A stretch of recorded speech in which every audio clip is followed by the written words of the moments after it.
My name is Kilindi Iyi. I am by vocation a martial artist. I teach ancient and contemporary African fighting sciences. And the lecture that I'm going to give this evening is particularly on the sacred mushroom as an African entheogen. The reason why I emphasize African entheogen is because in the literature for the last 40 years it said that Africa was sparse in hallucinogenic compounds. So, as usual, they kind of try to divorce Africa from having anything. They basically deal with South and Central America as far as entheogens, and now they're spreading out. But over the last 40 years, they found that dealing particularly with the sacred mushroom, that the oldest records of ingestion of the sacred mushroom are in Africa. And Africa has many thousands of entheogens that are part of the fauna and flora of the continent. So we're going to get started. African entheogens. What does entheogen mean? Entheo, in means inside. Theo is the deity, and gen is to generate. So actually what entheogen is or means is to generate the god or the deity within. I don't personally particularly like that term. It was coined because people who were in the actual community deemed psychedelic had too much baggage along with it because of the 1960s, and they tried to move away from psychedelic. Psychedelic, I actually like better. It means mind manifesting, to manifest the mind. So African entheogens towards an organic singularity. There are a couple of singularities that are in the midst of taking place. And what a singularity is a event that has no precedent, of which we can't see the outcome of. Inside of a black hole, the physics inside of a black hole don't relate to contemporary physics. Things happen outside of the box, and so they term that singularity.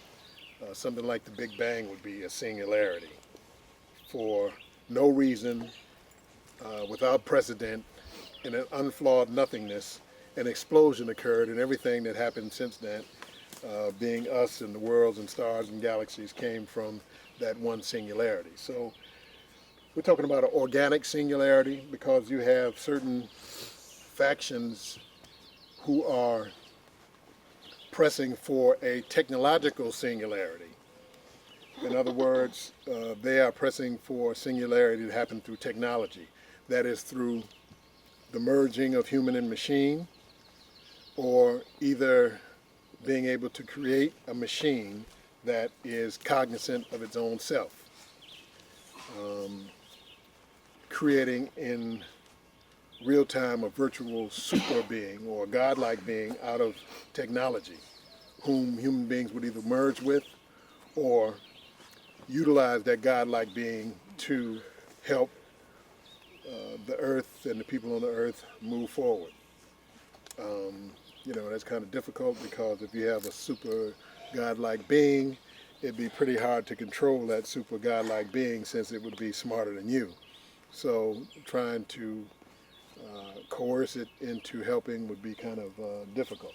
So the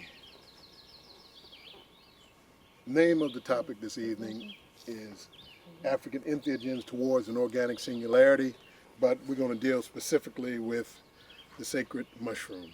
We're going to deal with two mushrooms, basically the blue mushroom and the red mushroom, which are both found pretty much on all continents.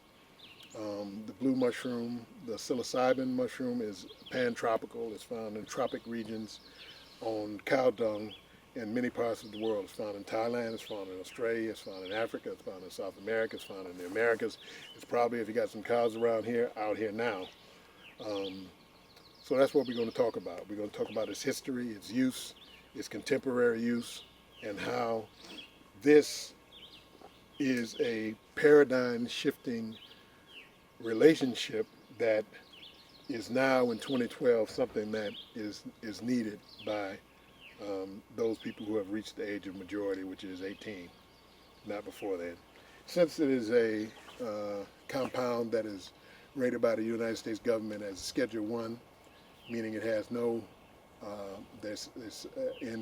when they put it together, Schedule 1 means that it has no medical uses whatsoever.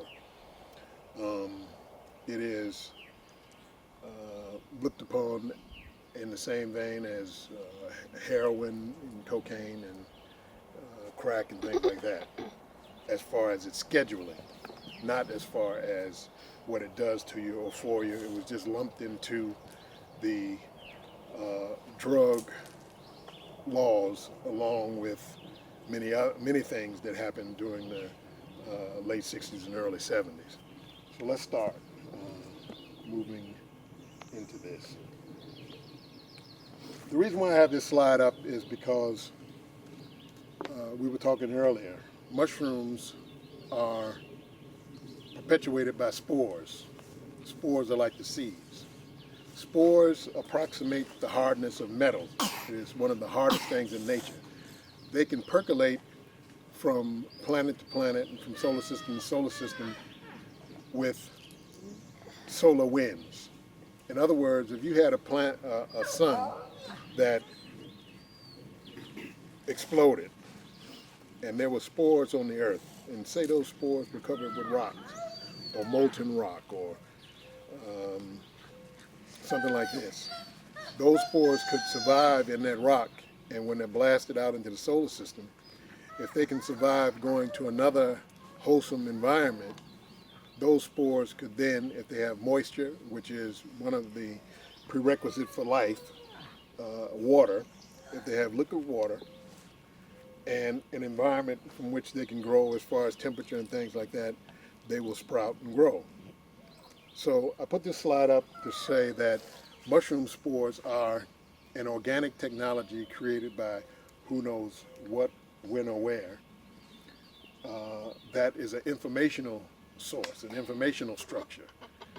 It holds information.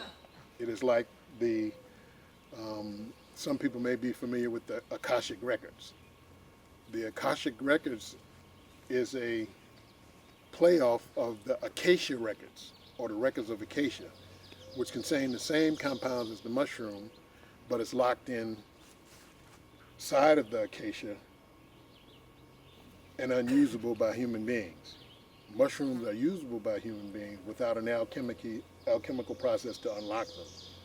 The Akashic Records is unlocked by the utilization of other compounds along with it so that you can use it in your body system. The place that we're going to be talking about particularly this evening is the Sahara, and particularly in present-day Algeria. Over the last 2 million years, the Sahara, or Africa itself, is becoming drier and drier and drier. In the beginning, Africa from the top to the bottom was a great rainforest, jungle-like, great trees, cedars and conifers and things like this were all over the continent. But as the continent became drier and drier and drier, the trees receded and produced on Earth something that had never been on Earth before, grassland. And on grassland, you had to, as the human family, men and women, children, had to change our dietary regime. In the beginning, it was in the early stages, trees were very close. Food came from the trees. We were vegetarian. It basically had a mono diet, and food was readily available. But then the drying made the trees sparser and sparser. Grasslands shot up. You had to have certain adaptive advantages to be able to survive in that type of environment. In other words, bipedalism, binocular vision, upright stance, because if you have 3 or 4 foot high grass and you stooping down, or you're on all fours or something like that, you're going to be eaten very quickly. what helped and adapt human beings to be able to learn how to hunt and then gather in an environment that was new was those particular things like binocular vision and upright posture. You could look up over the grass and say, okay, we're not going to make it to the mango tree because there's a lion there. We have to wait till the lions leave, then we can go and try to get a mango. But the trees start to receding further and further away. And so the dietary regime changed. You had to look for new things to eat, new insects, new food stuff, roots, tubers, these type of things. And then you have to expand your hunting ability, because in the beginning stages, man's hunting was very crude, and you were more likely to be eaten by something as you were to get something to be able to eat. So these type of things came about because of the drying of the Sahara. Man's and woman's relationship with cattle is part of the whole area that we'll be talking about this evening. Because the mushrooms that we're talking about, the sacred mushrooms, grow on cow dung. They're called crophilic. In other words, they're dung-loving mushrooms. You have wood-loving mushrooms, you have grassland mushrooms, you have mushrooms that eat plastic, you have mushrooms that eat oil, you have all types of mushrooms. There are literally thousands and thousands of types of mushrooms. But there are only certain ones that are good to eat, certain ones that are good for medicine, and certain ones that are good for your spiritual development, as they say. So these mushrooms like to grow on cow pies.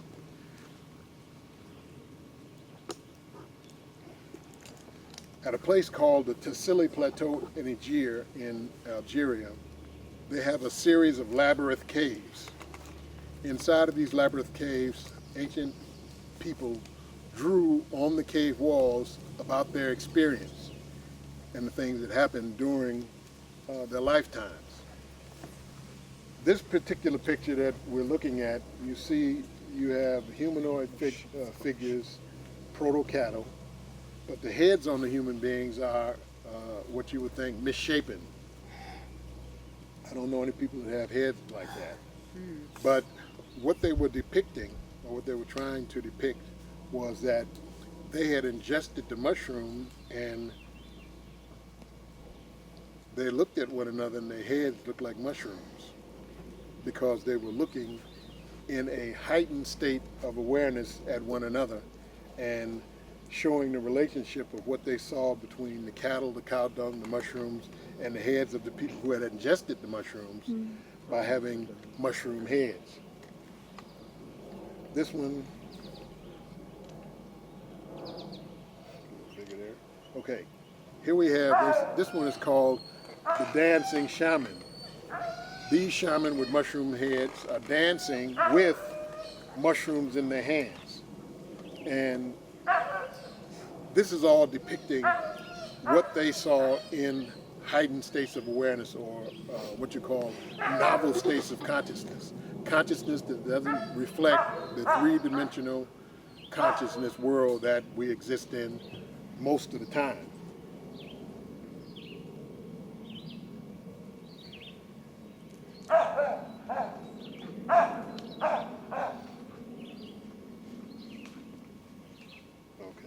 This is the mushroom that many believe is the actual genus of the mushroom that is the one that they used in ancient times, and it's called psilocybin mari, or psilocybin marii. And this actual genus of mushroom is the one believed to be ingested at that time when the Sahara was still green. Pliny the Elder, who was a Roman historian, talked about the Sahara, and that it was the breadbasket of Rome. It moved through the food produced there, the Roman army, to be able to move and conquer the world. So we know even up to about 2,000 years ago, parts of the Sahara were still green. The desert encroaching into many different lands on the African continent who butt up against the Sahara actually produced civilization. Brother talked about the Karamanti people. They were at one time in the Sahara until it became so dry that it was no longer habitable, and then they moved into other places. This is what created ancient Kemet as a civilization. Kemet was built upon the Nile River and the inundation period, where the Nile would flood, and when the water receded, it would leave silt on the banks of the Nile, and that's where they would plant and be able to grow their food. So this was what made the river sacred, because you could produce food from it. But prior to that, you didn't have to go to the Nile Valley to produce food, because all over you had water, rivers, tributaries, lakes, streams that were available for people to be wherever they basically wanted to be. But as the desert started encroaching, it drove people from the desert lands into areas where there was water. This happened around the Tigris Euphrates, it happened around the Jordan, and it happened around the Nile. So people included themselves into city-states.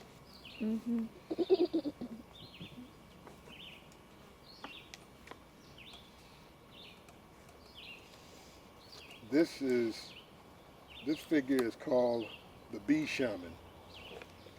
And shaman, the term shaman comes from Siberia. Up until a few years ago, everybody who was not a Jewish rabbi, Christian priest or preacher, or Islamic imam, they were called witch doctors, hoodoo doctors, root doctors, medicine men and women, things like that. Now the colloquial, or the term that's used now that is to be more respectful, is shaman. So anybody not doing Christianity, Judaism, Islam, and are dealing with spiritual matters are called shaman. But the term shaman comes from Siberia. And in Siberia, the shaman, who are the spiritual people of that area, you know, what they do is they wear red and white, and they carry red bags with sacred mushrooms in them, and they do spiritual work. Sometimes they ingest the mushroom, sometimes they give it to the person they ingest, sometimes they both ingest it. But what they do is they take this red bag and they go down the chimney of the house and they dry their mushrooms in socks in front of the hearth, and the colors of the shaman are red and white. And of course they have reindeer. So we'll get into that part of the story later. The previous slide was a bee shaman, and the reason why the shaman had a bee head, this one is actual picture on the cave wall. Why they had a bee head is because when you have a scarcity of a particular compound or food stuff, you want to preserve that food, because drying, mushrooms need moisture, and drying of the desert had less and less moisture, which means you had less and less mushrooms, which means you had to find some type of way to preserve it. And they used honey to preserve the mushrooms, because honey is the only food stuff that won't go bad. Now, if certain yeast get it, it'll turn into mead, but honey is a preservative. You can put the mushrooms in the honey. The honey will actually take the constituents out of the mushrooms, turn the honey blue, and you still can get the same experience by ingesting the honey that you would if you ingested the mushrooms. So they utilized it, and by this way of preservation. The mushrooms just don't grow on cow dung, they grow on hippopotamus dung, giraffe dung, camel dung. They like dung. Dungs come from cow. This is where the sacred cow in Kemet, Het-Haru or Hathor, comes about. This is where the sacred cow in India comes about, just because the cow produces milk, butter, ghee, and other things, but also the sacred intelligence of what grows on the mushrooms, and also utilizing the cow pies themselves for not only building materials. You know, they use cow dung smeared on the walls to make houses. You also use it in medicine. You know, cow chip tea, things like that. But it's used also in building materials and things like that. It also can be burned as fuel.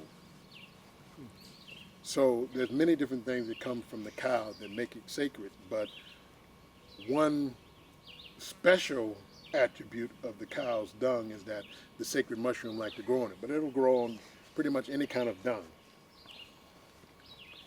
If we go to ancient Kemet, you have what's called Meadow Nature, or what they call hieroglyphics, which means hieroglyphics picture writing. They say that a picture is worth 1,000 words. Here we have a scene of what is called the sacred ceremony of the opening of the mouth of the particular mummy. And behind the mummy you have Anup or Anubis, who is the jackal. Symbolically, the jackal brings to mind a being that can make life-giving flesh out of decaying matter.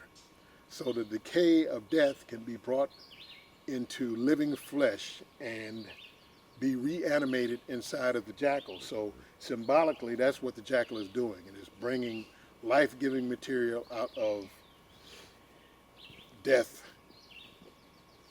and the flesh of death.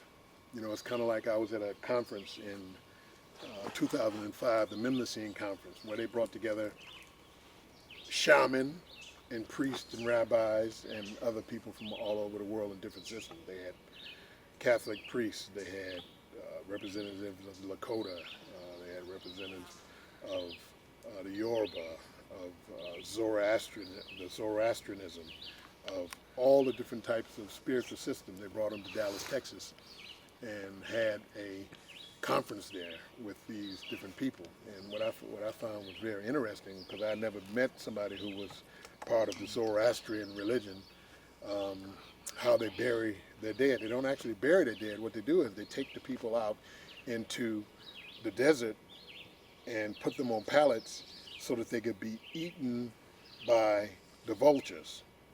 And the vultures would consume their flesh. And this was one of the things that they did that I thought was very interesting. And one thing that you did as a Zoroastrian is you save up your money not for a funeral, but to fly home so that you could be put on a pallet and the vultures could eat your body, so that you would be flown to the next life by the vultures, which was very interesting. But back to this particular scene. You can read the actual Meadow Nature on this. That is one rendition of it. But you can also experience this particular type of writing under the influence of the sacred mushroom, where it becomes more like a DVD. It becomes three-dimensionalized. Whereas under the right amount of ingestion of the sacred substance, these characters come off the wall three-dimensionalized, and in a relationship of face-to-face will give you a rendition of what was going on or what was the purpose of this particular scene. Now, you also have encoded into it what is called the mushroom glyph.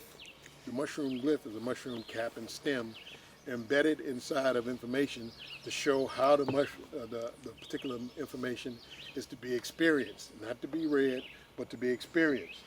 On the table here of the food of the gods, you have mushroom caps. Mushroom caps are the female portion of the mushroom. The stems are the male portion of the mushroom. They go together, male and female, to make little mushrooms.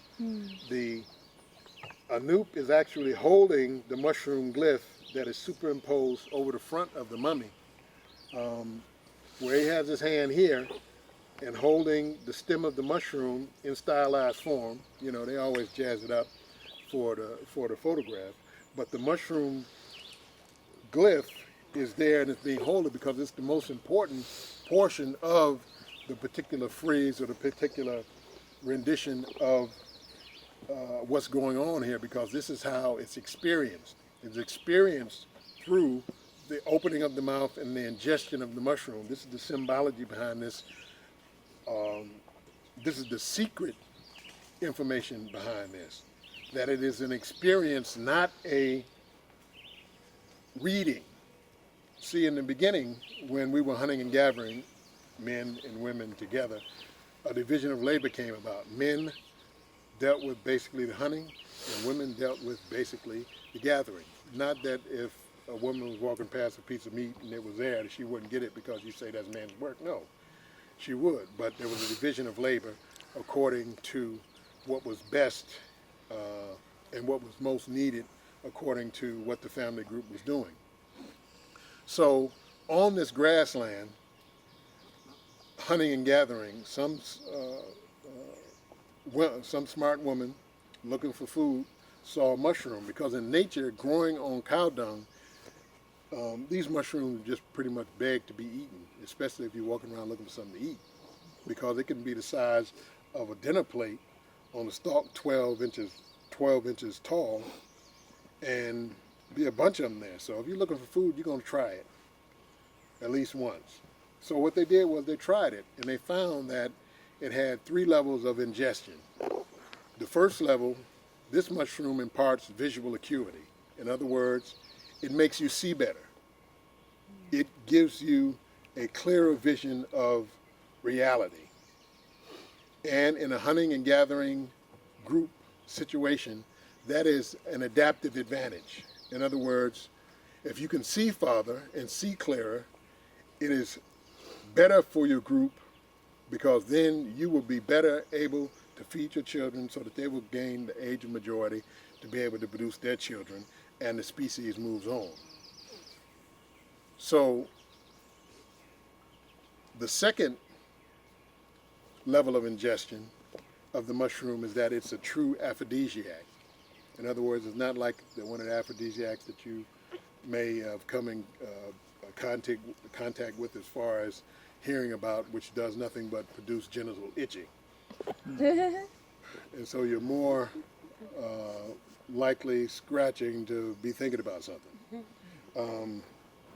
It actually produces in the human being what is called central nervous system arousal, or CNS arousal, which in the male is erection and an antsiness, not being able to sleep up and things like that.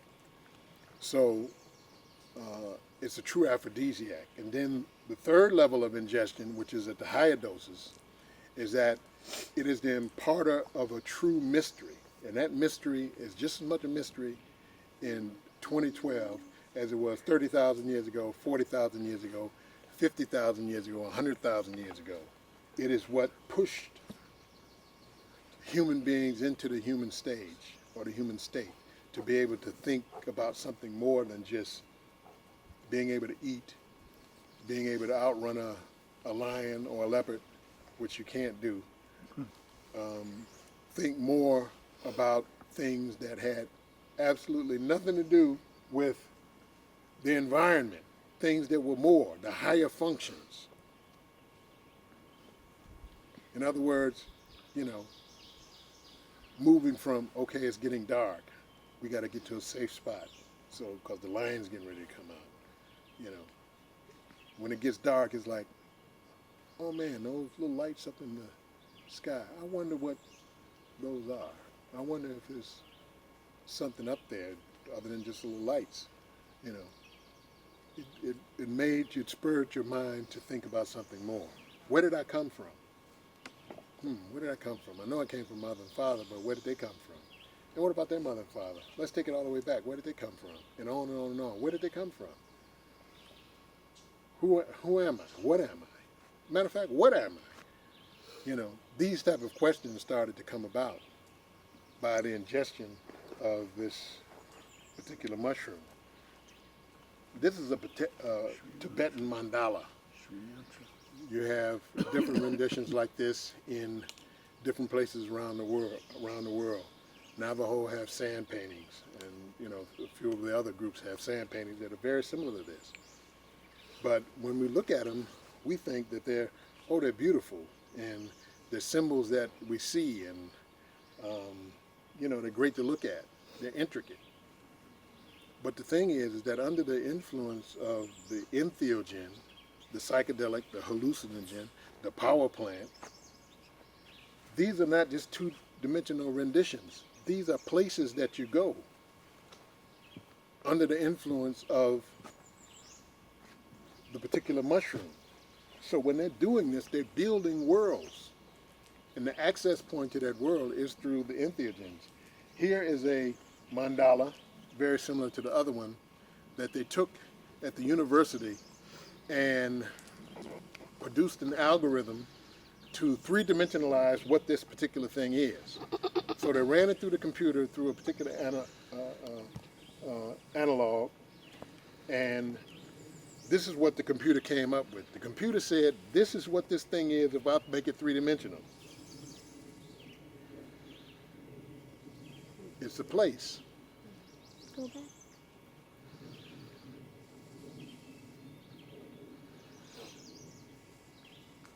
It's a place that you go into. It's not a thing that you look at. That's why mandalas are hung on the walls. That's why carpets are hung on the walls. That's where your meditation comes in.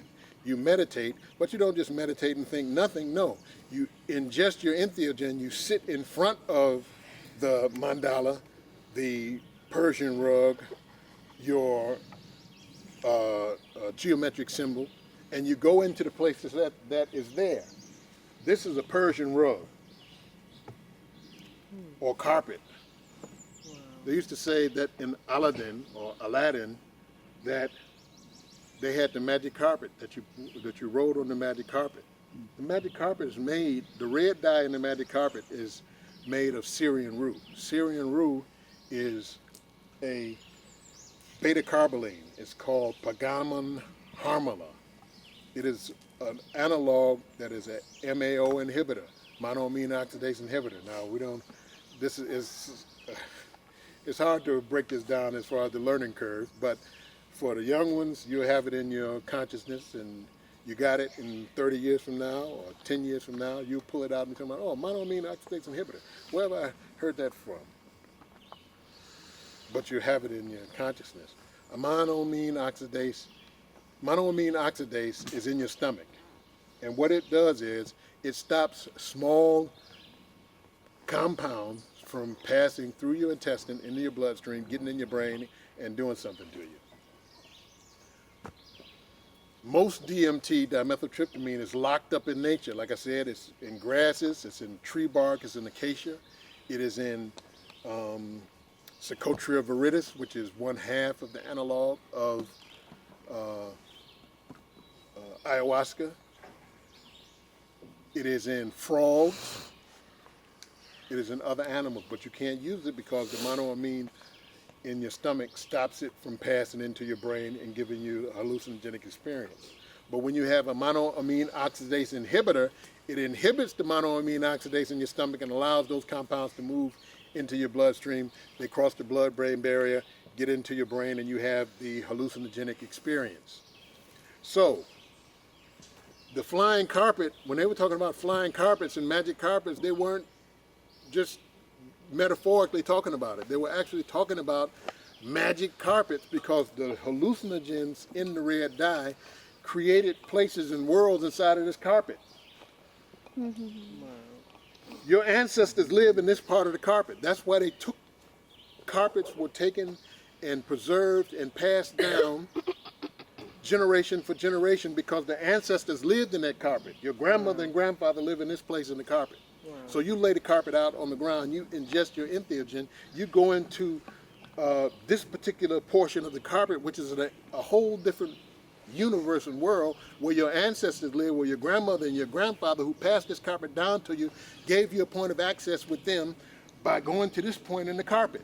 So all you do is lay down on the carpet, take your entheogen power plant, and you go into this world right here where your ancestors live, and you have access to all the information that they had. Wow. And all the information that their ancestors had, because those ancestors live over here. This is a whole different universe, a whole different world, whole different set of circumstances, whole different set of rules that govern the reality that they're in. There, they can fly there. They use these carpets to ride around on. You know, they want to go to Jason and Leslie's, you know, they get on the carpet and fly over there on the carpet because it's a different set of rules. So the carpet is a technology Information is every place. It's in trees. I know you've looked at maybe a spill on the floor in your carpet you can't get up. And you see a face in there. Looks like a face. You turn a little way and it looks like a face in the carpet. It looks like a duck. Or you look off into those trees. It's information in those trees. But you have to have the access point. You take your entheogen, you sit down there on that bench and you look out into those trees, and the trees move, they talk, they give up their knowledge and information, because knowledge and information is everywhere. We just don't see it because we stuck in one particular channel of information, one particular place.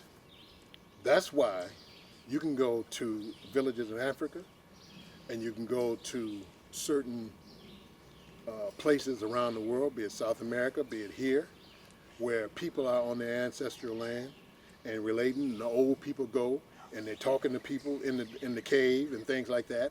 They're relating to the people and ancestors there. And most of the times when you go to villages and see people, and they may be sitting there and look like, well, they don't have no, they have no running water, they don't have no electricity, the clothes are raggedy, they're living in a hut, they got to go not to the well here, but they got to walk a mile or 2 miles to the well, pull that up with a bucket, take the bucket, put it on top of their head, and then walk back 2 miles with this bucket, not even a bucket. It's not a bucket. They use in Africa. They use these little, like the little trash cans that are about that big. They put those little trash cans full of water on the head. The women put them things on it, and then they started walking. I've seen people walking with an engine block on their head out of car. Because, in Africa, a lot of times you ain't got no jack, so what they do is turn the car over sideways and change the tire. Ingenuity. But these people who you may think have nothing, they don't even live in the world that you come and see. They live in someplace else. That's why they're so happy. That's why they are not worrying about things that are going on in politics or things that are going on in the world. Because while you think they're here and you see their body here, they're actually someplace else. This is Syrian Rule. It's a seed, seed of a plant that's used, is crushed down, mixed up, and then put into the particular carpets. Or you mix it up and utilize as an MAO inhibitor with the bark of acacia, which the ancient Kemetic priesthood utilized to be able to access these worlds. So that's Pargama harmala.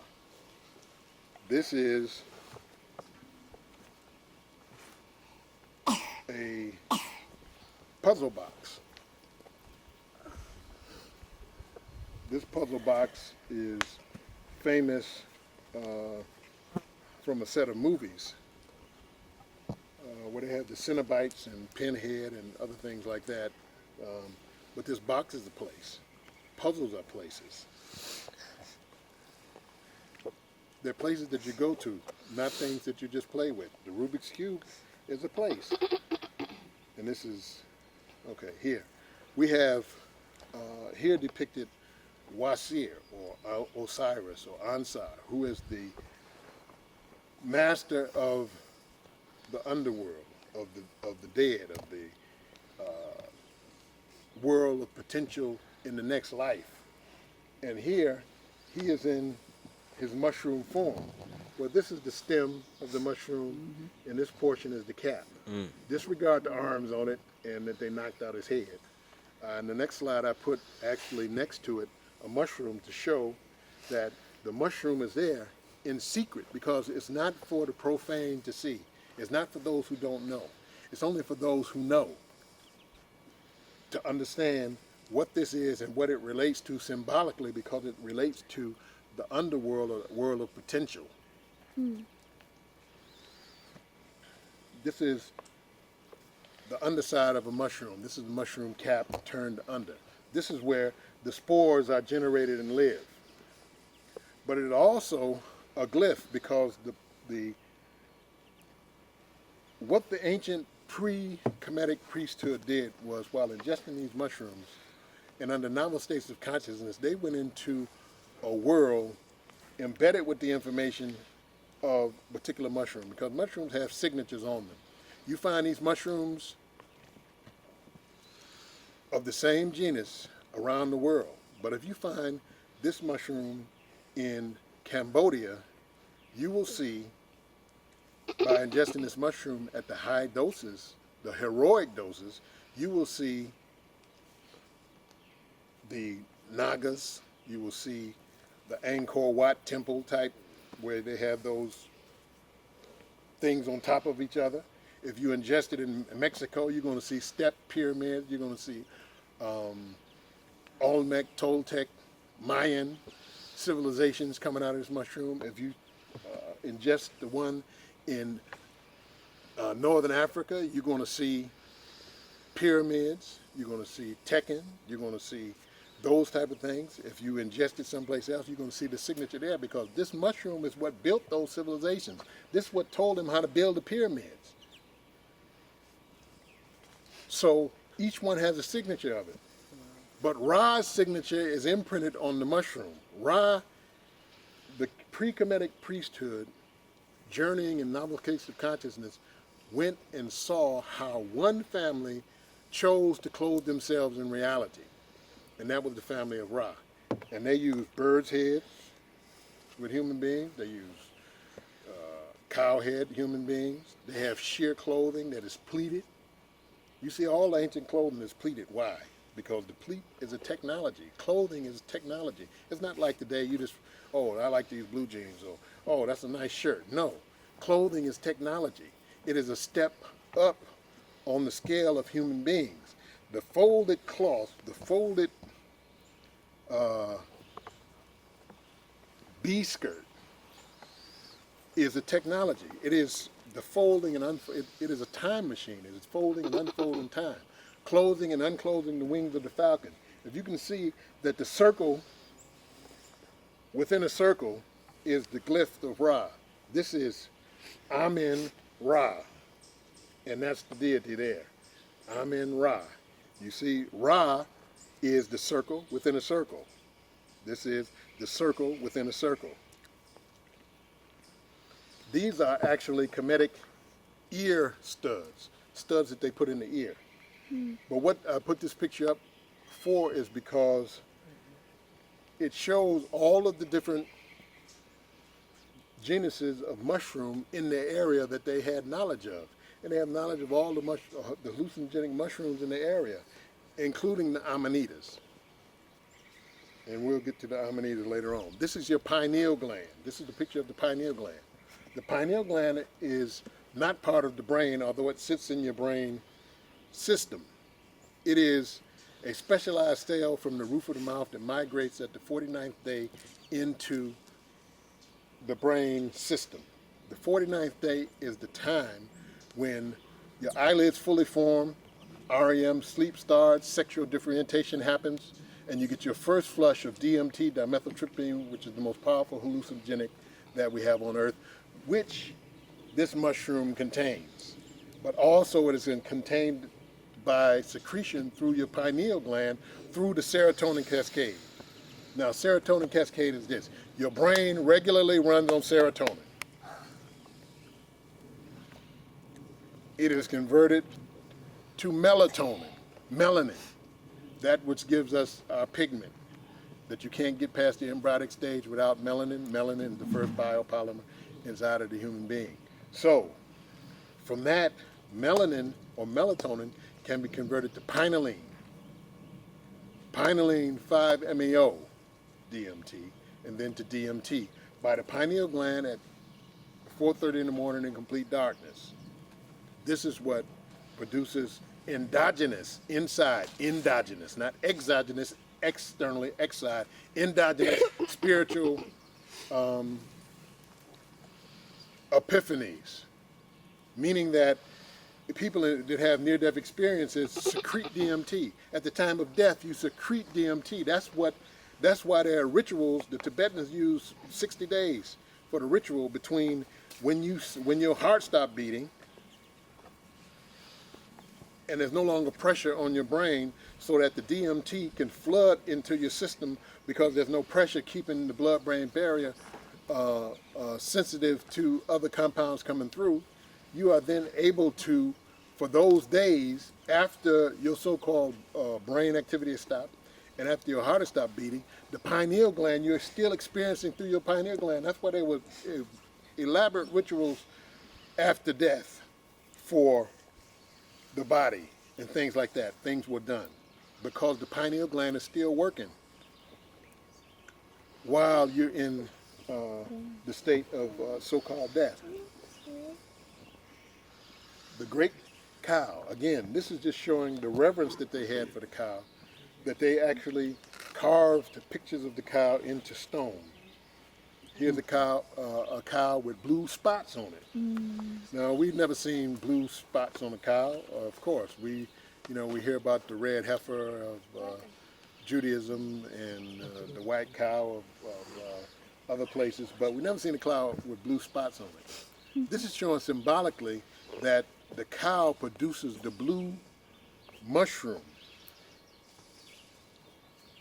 This blue is called Azarensian blue or Carillion blue. There was a man who wrote a series of books who actually, he lives with the Tuareg in northern Africa. He lived with the Tuareg. And the Tuareg, they wear the veils, kind of like veils, and they have this blue clothing, indigo. But he wrote this series of books called The Dune Chronicles and Dune. There were a couple of movies made about Dune, and it talked about the greatest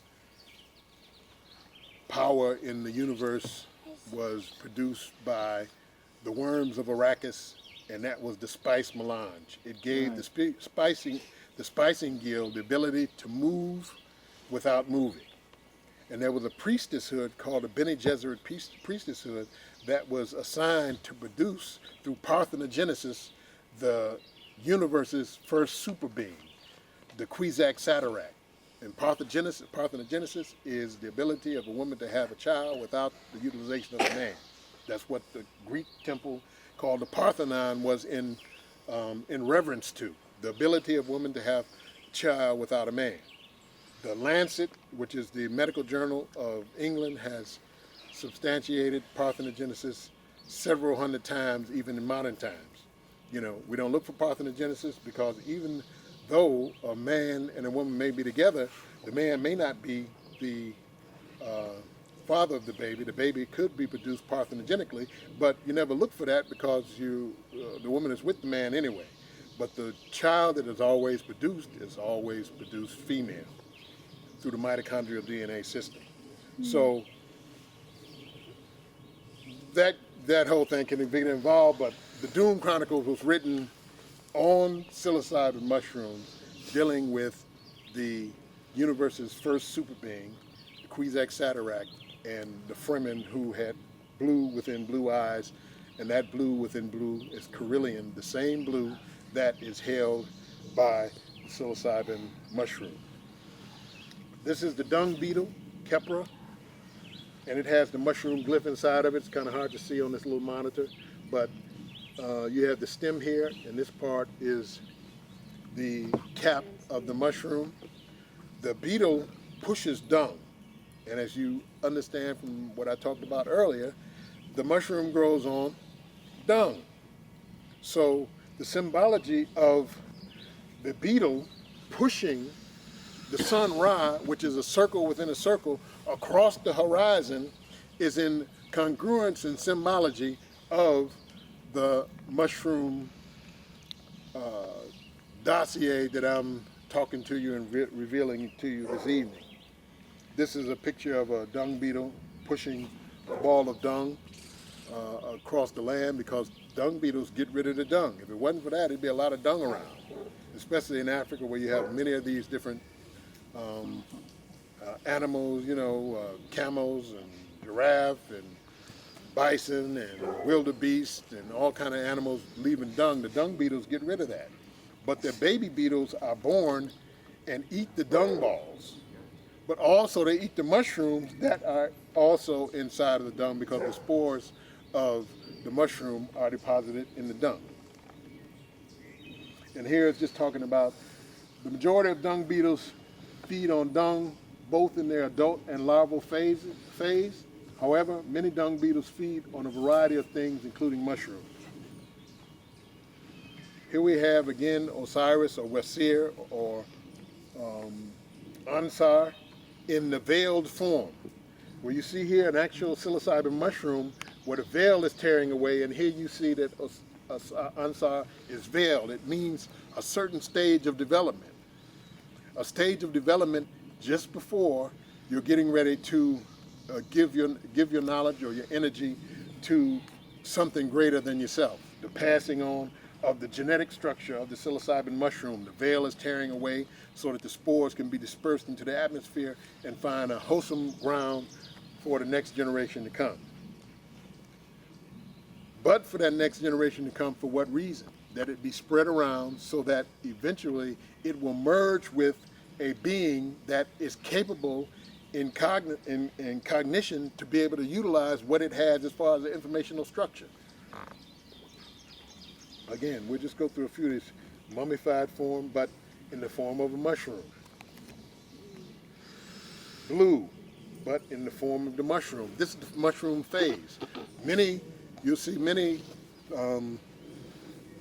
family groups in Africa. The men are protecting the cattle. They're in East Africa, they're standing, but they're standing on one leg and they're like this. They'll have their spear and they're standing like this. This is the mushroom form because the mushrooms are growing in the cattle dung because they are cattle men. They're protecting the cattle. Again, mushroom form. Here we have Haru. You can't see his head cut off on this picture, it's on the thing here. But you have Haru, which is the falcon, standing on the mushroom.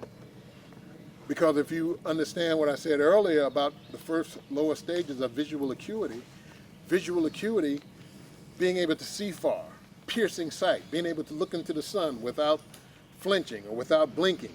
These are things that the falcon does.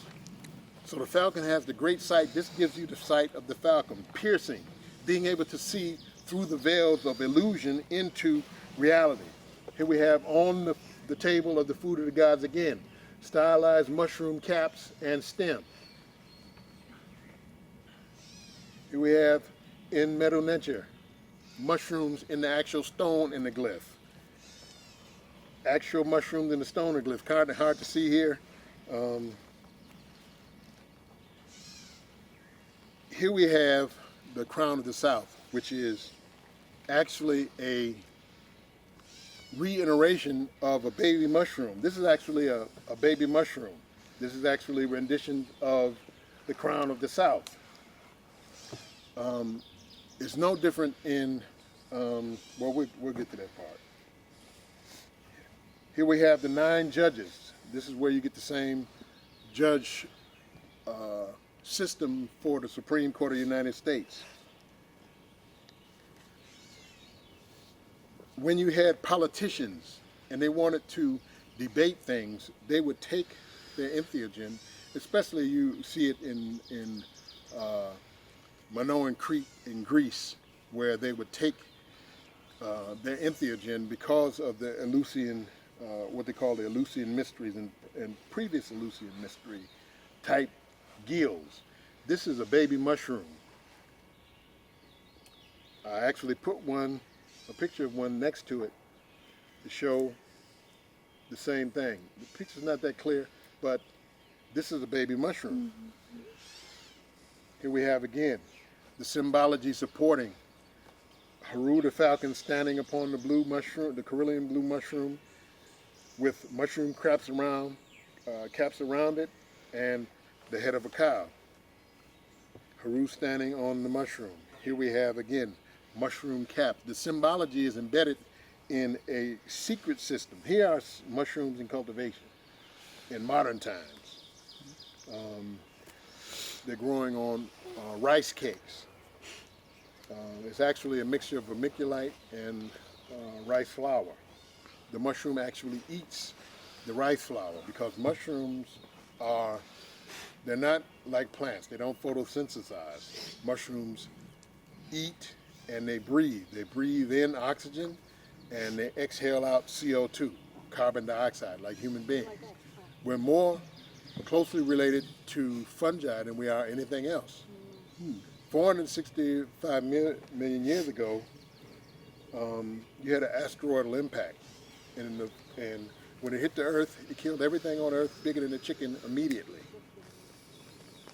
At the first second and a half, this thing was already 5 miles into the Earth, and it threw up so much dust, it blotted out the sun for several years. And everything on Earth particularly perished, except for like roaches and a couple of other things. And those things that paired with mushrooms, because mushrooms don't need light to survive, they can survive without it, because they can, number one, utilize radiation, and they can grow in very, very sparse frequencies of light that human beings wouldn't be able to exist under. So mushrooms actually rule the earth. They came onto the earth 400 million years before plants came on earth and before anything else came out of the sea. So fungi has been here for a very, very long time. These are mushrooms. I just put the picture there for the psilocybin mushrooms just because they were beautiful mushrooms.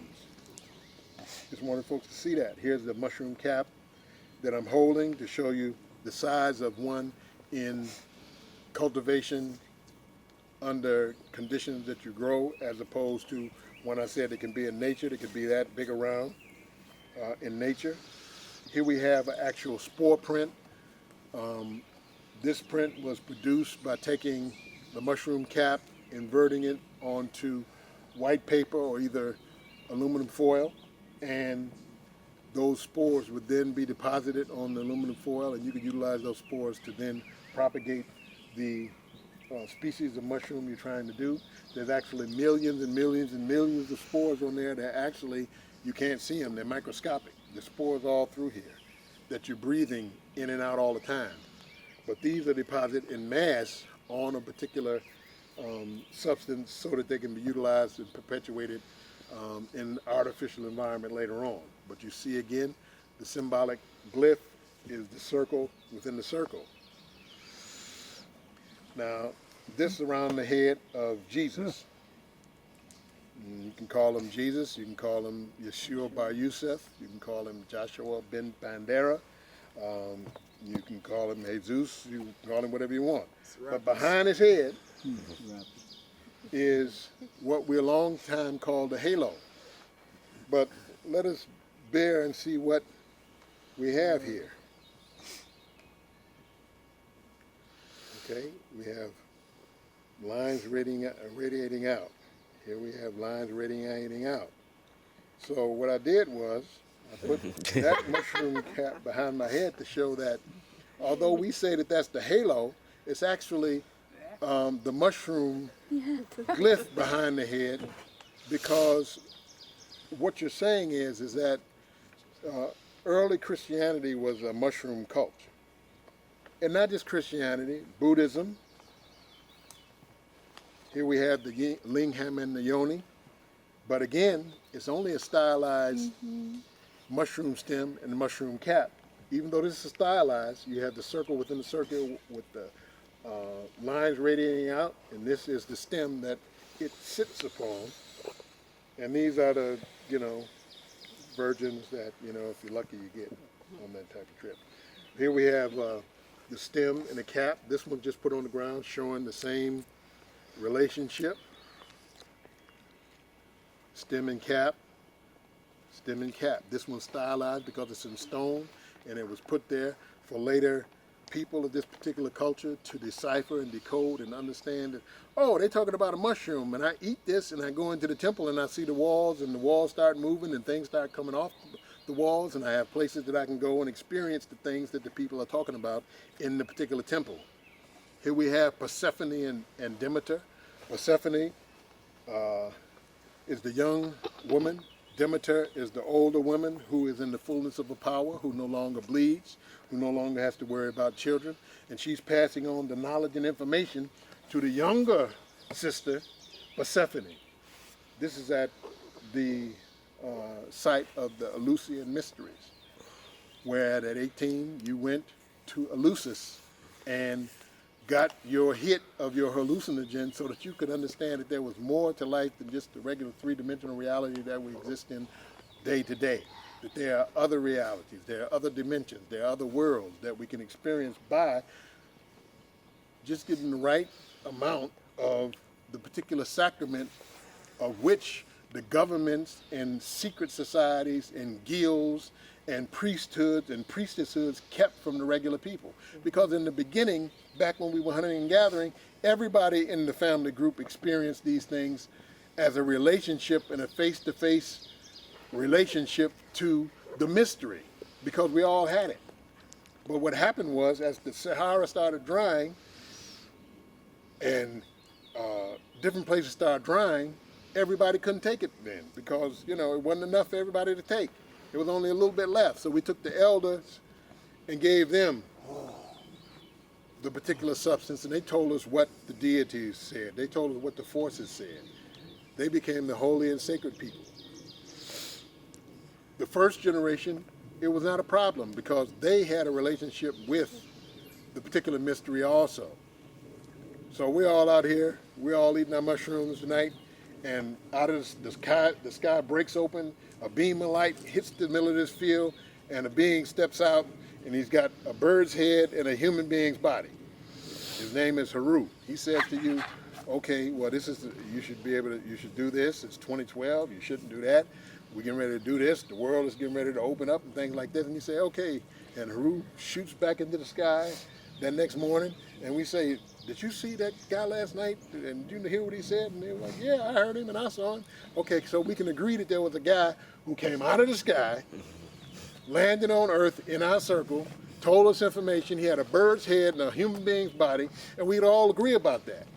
But when the mushrooms became scarce and only two people were eating them, the oldest man and the oldest woman, and that generation, first generation dies out, and the next generation can't get none, and the old people are saying, well, we took the mushrooms last night, and the man with the bird head named Haru came down and told us that we shouldn't stay on this land no more. We should move to Wisconsin. The folks who had never experienced face-to-face the man with the bird head and the human body will say, well, I ain't never seen no man's head with no bird's head. Y'all telling us some stuff. Now you have to believe what somebody else is telling you rather than a direct experience of you seeing it yourself. You have to believe what this person and that person is saying. So now it becomes religion, because I got to believe it, not experience it for myself, and know it for myself. So what happens is, down the line, when this thing becomes priestcraft, which it does eventually, because the dryness moved the people from the Sahara, where everybody was taking their mushrooms, everybody was out, you didn't have to worry about water or game or anything like that, move you to the Nile Valley, where you had to be precise in predicting when the inundation period was going to come so you could grow enough food to be able to feed everybody. The priesthood became corrupt because people got into the priesthood for the wrong reasons. Why did they get into the priesthood for the wrong reasons? Because, hey, I'm out here, you're out here, we working hard all the day.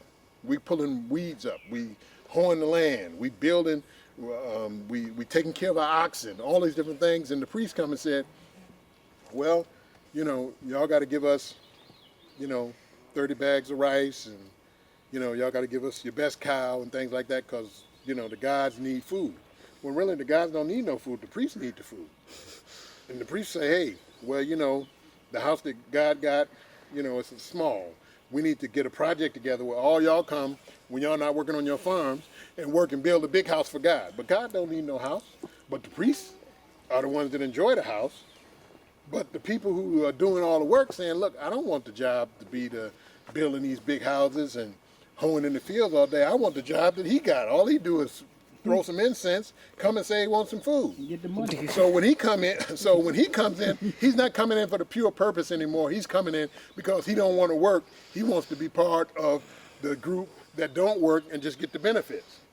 So Persephone and Demeter is passing on the mushroom and the secret sacred knowledge to the young person in their particular system. If this is a mentor program, and most people who say mentor program don't know what mentor program is. Odysseus, when he was going to the Trojan War, when Agamemnon and Menelaus came because Helen was taken by Paris in Troy. So what happened was Odysseus left his young son in the care of Mentor. Mentor was this old guy. And he initiated him into Greek young manhood. What a mentoring program is the sexual relationship between an older man and a young boy. That's what a mentoring program is. That's what Mentor did to Telemachus, who was the son of Odysseus, when he went to Troy. So that's what a mentoring program is. So when folks say, well, I'm part of a mentoring program, or I want somebody to mentor my son, and then these pedophiles do the things that they do, all you're doing is perpetuating a long line of Greek male homosexuality that was produced from what was called the Iliad and the Odyssey, and the third book, or really the second book that they took out, was called the Ethiopus. The Ethiopus talked about the 20,000 Africans from Ethiopia who fought in the Trojan War, who they took the whole book out. Because the king of Troy was the cousin of the king of Ethiopia. And the greatest warrior of the Trojan War was not Achilles, it was Memnon the Great. Memnon fought Achilles, and they pulled Achilles off so Memnon didn't kill him. Zeus and them pulled the thing so that Memnon wouldn't kill him. But you had 20,000 Ethiopians who fought in the Trojan War who they just sucked the whole thing out because they didn't want the Africans in there about that. And then later on, the grandson who left Troy, who was one of the Africans, came and was the grandfather of Romulus and Remus, who were the originators of Rome. But that's a different lecture. This is Dionysus, and showing just different systems having mushrooms as part of those particular systems. Golden cap of the mushroom, undercap of the mushroom, just showing the beauty and different diversity of the mushrooms. Alice in Wonderland, through the looking glass. In modern times, Alice ate the mushroom and made her big. She ate another mushroom and made her small. This is because Lewis Carroll and these guys were utilizing hallucinogens to come up with the reasons and the stories that they brought about.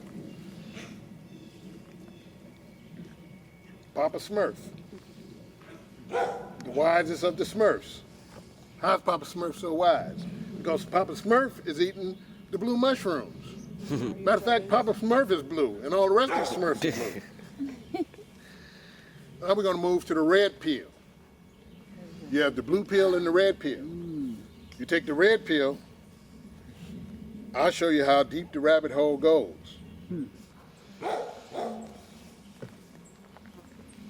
This mushroom is called the fly agaric. It's the witch mushroom. It's the one that the witches in Europe used to ride the brooms, to fly. It's also the ones that the people like the Zulu use in warfare and battle. This is a white mushroom, peanut-like, of the Amanita kind. This goes through the history of the Amanita. I'm not going to read all this. You know, we moving along. We're going to be in dark in a little bit. But it talks about the earliest record possible.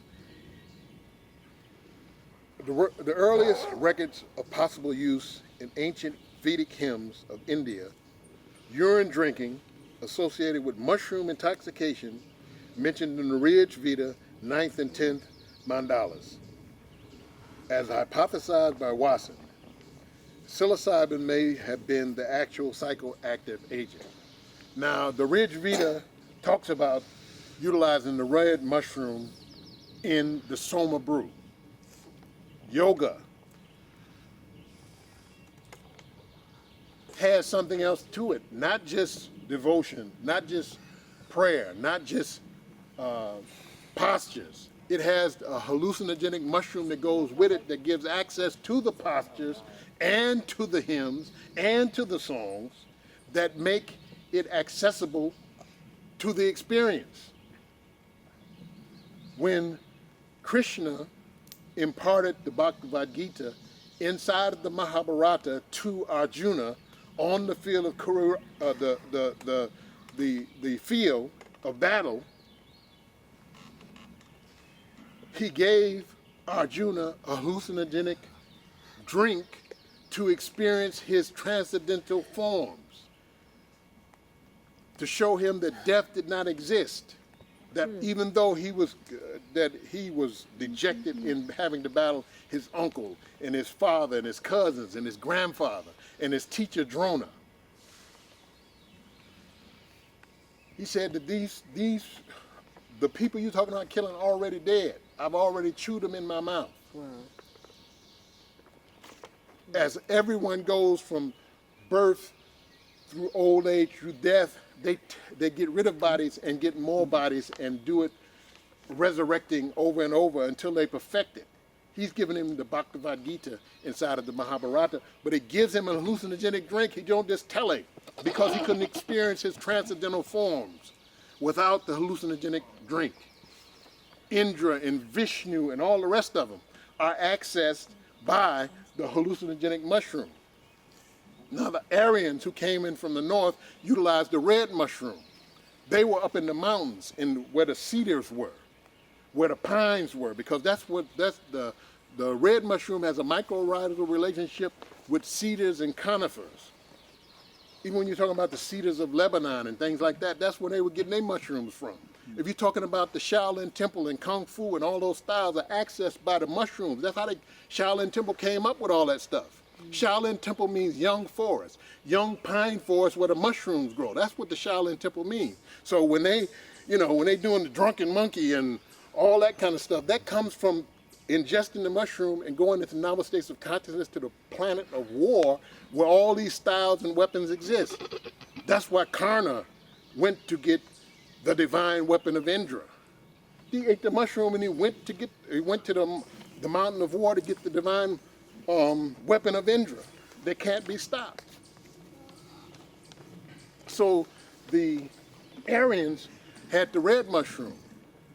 The Dravidians and the people that were pushed south in India had the blue mushroom because it was associated with the cow. Mm-hmm. This is a red mushroom sun form.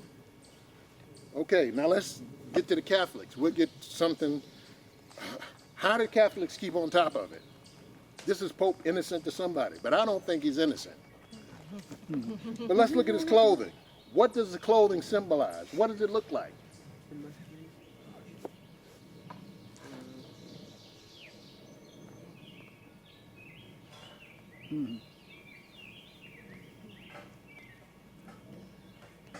Wow.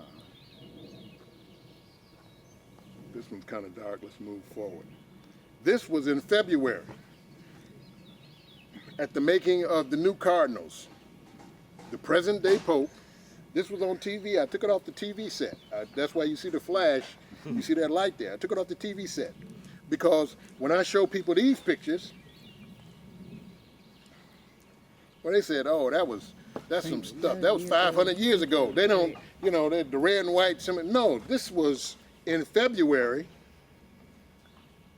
at the College of Cardinals where the Pope was making new cardinals. So this ain't 500 years ago. This was in February, which I took off the TV at St. Peter's Basilica. Stylized mushroom in St. Peter's Basilica. The dome inside of St. Peter's Basilica. Now, if you can imagine, use your imagination and fill that dome up, it's a mushroom cap. It's the underside of the mushroom cap with the lines going into the circle, just like I said before. All the symbology of the secret sacredness is dealing with the hallucinogenic plants of which your government and those people in power who have been in power for 10,000 years have divorced from the average person. They eat, tell you you can't eat it. They experience, tell you you can't experience it.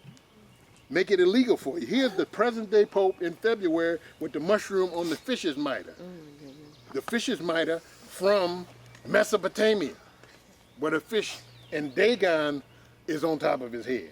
It ain't got nothing to do with Christianity. His mushroom is right on top of the doggone hat. This is the Cathedral of the Most Blessed Sacrament. This is around the corner from my house in Detroit. As I told you before, the red mushroom has a mycorrhizal relationship with pine trees. That's why pine trees are on top of all the Catholic churches, because they get their knowledge and information from the red mushroom, which grows under the pine tree. It's a whole Christmas story. That's why Santa Claus got on the red and white suit and he rides reindeers, because reindeers eat the red mushrooms. This is the door to the Blessed Sacrament. This is the mushroom stem, and this is the cap. It's stylized in the door. But this is the doorway to knowledge of the universal Catholic faith through the mushroom. Now, your priest ain't gonna know this. Your bishop may know it, but the cardinals and the Pope know it. This is the doorway of the Cathedral of Notre Dame in Paris. That's the stem, and that's the cap.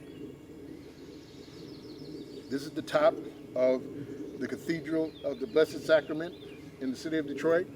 It's stylized, doesn't have as many lines, but it's a circle within a circle with the lines radiating out. This is a book, Evidence, the Holy Mushroom, Evidence of Mushrooms in Judeo-Christianity. And this is a tomb, and it deals with a debate between John Allegro and Gordon Wasson dealing with the mushroom's use in Christianity. This is the rose window at the Cathedral of Notre Dame. And again, you have the circle within the circle. Here at Amanita, this is a clip that I can't play, but this is dealing with Amanita mushrooms and reindeer. This one is dealing with Amanita mushrooms and Santa Claus, or St. Nicholas. St. Nicholas, at the Nicene Council in 325 in Turkey, Constantine called together 1,800 bishops. 1,600 bishops from Northern Africa, because Christianity was centered on Northern Africa,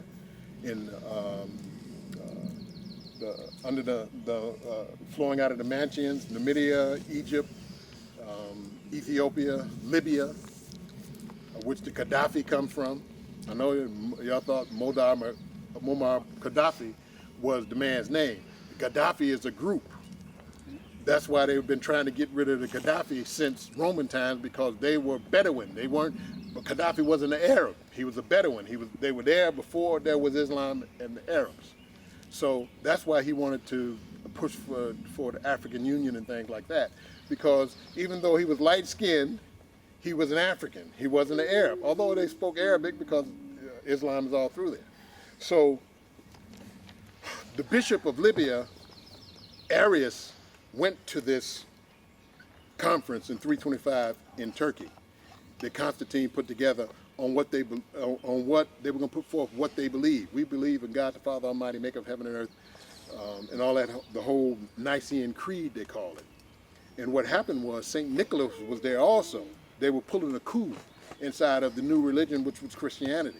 And how Nicholas became a saint is that the Bishop of Libya, who was Arius, said, you can't do this, what you're trying to do in Christianity. You're trying to make a virgin birth, which has been done so many times, it's tired. You're trying to make Jesus God. You're trying to deal with the Trinity. All of these things have been done before. Nobody's going to go for this. We can't do this in what we're trying to do. We're trying to put forth a new religious structure. And what Nicholas did was got into an argument with the Bishop of Libya, who was Arius, and hit the old man who was 75 years old, hit the old man in the head with a chair. That's why he was made a saint. And St. Nicholas is the patron saint of pawnbrokers, thieves, and prostitutes. This is the Adam and Eve in the garden. The knowledge of the fruit of good and evil, the knowledge of that I am naked, the knowledge of things that are no longer so-called pristine. How you know you naked?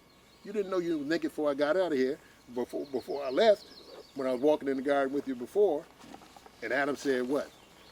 That woman gave to me and I did eat, and put the blame on her. And then God said, Jehovah El, woman, you're going to have pain in childbirth. I'm going to kick y'all out the garden because woman is your fault. And they've been putting the blame on women ever since because of this trick here. What was the fruit of the knowledge of good and evil? You see behind it, they have the red mushroom cap with the golden spots on it. And behind that, the precursor of that, is the blue mushroom cap, circle within the circle. Here's a amanita mushroom growing out of the pine needles. Here's the pine cone, because the mushroom has the relationship with pine trees. So this is in the courtyard at the Vatican, a pine cone. The pine cone, pinealine, neurochemical precursor to DMT, the pine cone, pineal gland, symbology. Used to walk with pine cones, golden pine cones, symbolizing that you had control over the pineal gland through the mushroom. In the courtyard at the Vatican, the mushroom fountain. Hari Hari, holding the mushroom. And I put the picture next to it, second slide, to show you, this is the mushroom, and Hari Hari is holding the mushroom. It ain't no doubt. They're going to say it's a flower, they'll say it's something else, but then they're going to tell you that it's a mushroom because the compendium of that Mahabharata, the Ramayana, the Vedas, all is based upon mushroom ingestion. Uh-oh. Let me bring this back down here. Okay. Here we have statues. Just statue after statue holding the mushrooms. Mushrooms over the head. Mushrooms over the head. Standing upon the mushroom. The foundation of the divine warriorship. The chakra. The chakra, I know y'all think that the chakra is just 7 different centers and things like that. No, the chakra is the warrior, is the disc. That is the weapon of Krishna that cuts folks' heads off. And then the foundation of it is on the mushroom. Here we have Hanuman, the hero of the Ramayana, with Rama and Sita and the whole fight and the Monkey King and the whole thing, and Angi, both holding their mushrooms, standing before the mushroom symbol. Again, another Buddhic mushroom, stylized. Buddhic mushroom, Buddhas with mushrooms. Now, we're going to get into the whole blueness. Why are they depicted as blue? Because the blueness is symbolic of the blue mushroom. You enter these worlds by the blue mushroom. Here are visions of the transcendental state under the influence of the mushroom. The cow is there. The winged entities are there that symbolize the folding of the cloth worn by the different devotees. Autobiography of Yogi. Yes, this is the guy who basically brought yoga to the United States in the early part of the 20th century, and a lot of stars and things started in with yoga. This is Ahura Mazda, the supreme god of the Zoroastrians, and you see that they have their mushroom symbol or the umbrella. You'll see the same thing in Ghana, where the kings come out or the queen mothers come out and they all have their umbrellas. The umbrella is symbolic of the mushroom. This is Zachariah Sitchin dealing with Mesopotamia and the Anunnaki. You see the Anunnaki are mushroom shaped, and the DNA and its relationship to the DNA in the creation of the Adamu. The Adamu is the artificially created entity on Earth that they made, the Anunnaki made to work the gold fields of South Africa originally, and then North Africa later, dealing with Inki and Enlil and An and the rest of them. Watch the camera. The attributes of Shango. The mushrooms are said to appear after thunderstorms when lightning strikes. The axe, the double-headed axe of Shango, is symbolic of the mushroom and thunder. Also, the thunder god Thor. This is the marble depiction. Then we have a Nordic depiction and another marble depiction.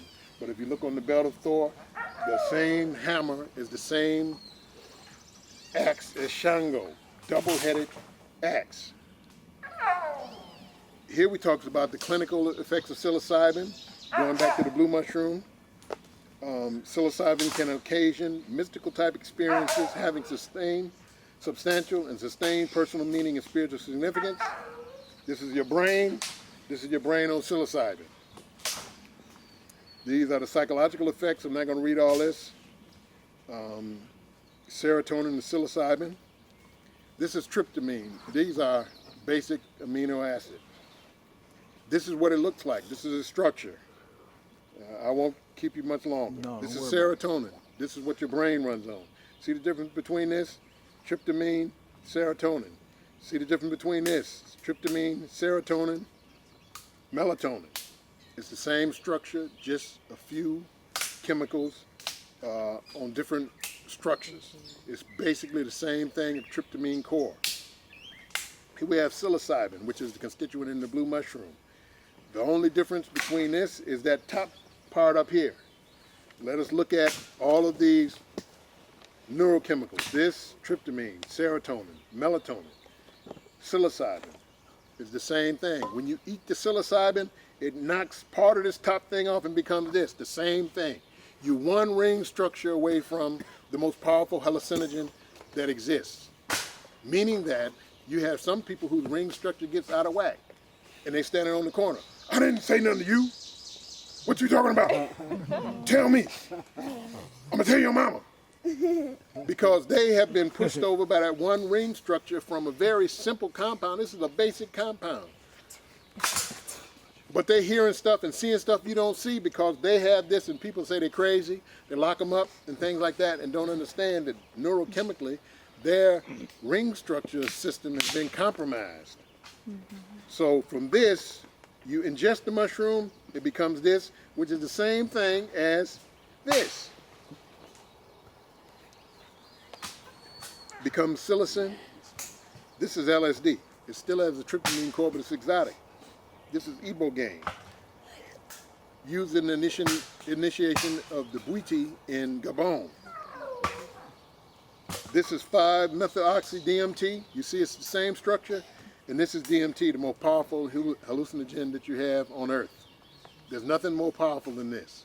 It will open up doorways and dimensions that are unimaginable. But you see the structure of it. Look exactly, look at it. And we're going to go back.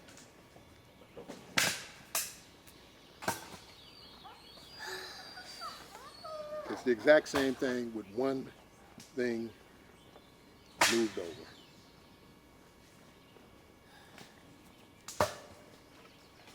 This is the cascade, tryptophan. Enzyme works on it, becomes serotonin. Enzyme works on it, melatonin. Enzyme works on it, 5-MeO. Enzyme works on it, becomes DMT. This is over there, this is the red carpet. Harmaline, harmine, pinylene. That's the red dye in the carpet. You can inhibit pinylene. You can inhibit 5-MeO, but it all rolls back to DMT in ingestion. These are foods that build melatonin, and we're not going to go through all these. These are stereoscopes to show to you that there is embedded information. This is the safety profile, the toxicity of psilocybin. Psilocybin, the blue mushroom, it is impossible to overdose on it. It is non-addicting, meaning that you would have to eat your own body weight in psilocybin mushrooms to kill yourself. It has a very high LD50. LD50 is how much can you feed of any compound to 100 rats before it kills 50 of them. And it means that if you're 170 pounds, you have to eat 170 pounds of mushrooms before you can kill yourself physically eating mushrooms. You can't, it's impossible, you can't do it, you're gonna throw up. You're gonna throw it up before you get 175 pounds down. You couldn't eat that much. So it is very safe. Now, psychologically, it can be challenging. You may think you're dead. But, you can't do it. It's impossible to do. And this is dealing with the safety profile. These are all peer-reviewed studies and things like that. This is basically history.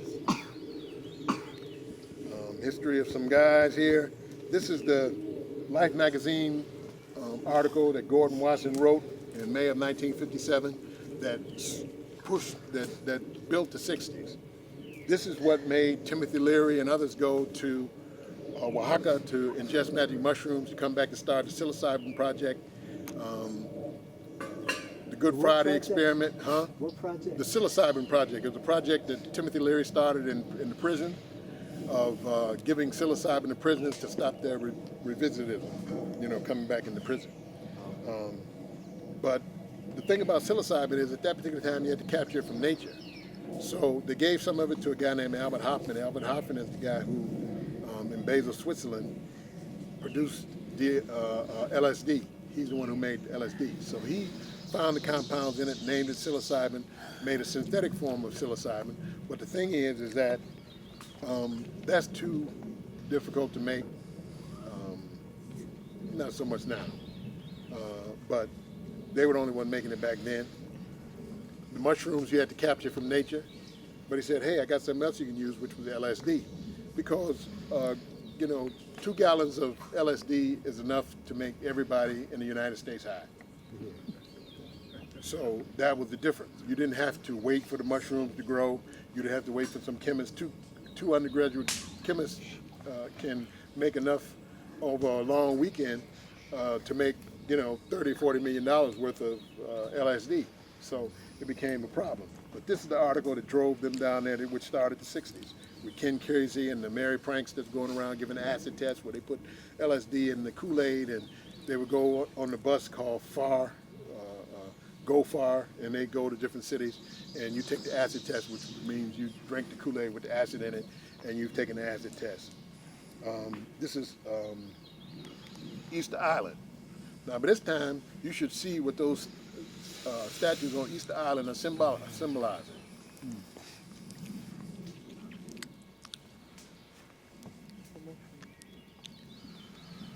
That ain't a mushroom. This is the Olmec, and we're not going to really go deep into the Mayan, but we're in 2012, and what built the Mayan calendar was the mushroom. The mushroom gave them the coordinates and the ability to be able to cognize what was called the Mayan calendar, and the Mayan calendar is hooked to the re-ingestion of the same mushrooms that produced the calendar in 2012. So I'll just go through these pictures, and these are mushroom stones, mushrooms in the eyes. This is the ball game. I can't pronounce that ball game, but this is the one where either you win, they sacrifice you, or you lose, they sacrifice you. But the mushroom is right here, where you couldn't use your hands, you couldn't use your legs, you had to use your chest, your hips, and your shoulders to keep the ball in play and eventually get it in that hole, and then they sacrifice you after you get finished. I have a question. Yes. So basically you're saying that most of the things that we have today is from the mushroom, right? Pretty much, that's what I'm saying, yeah. But in some of the pictures I saw how it had a circle, lights, or the lines coming out of it. Yeah. So I know that another guy, he told me that represented the sun. Yep, that's what they said. And but the strings with the life coming out. Yeah, and I said that what do they call the sun in oldest culture? Ra.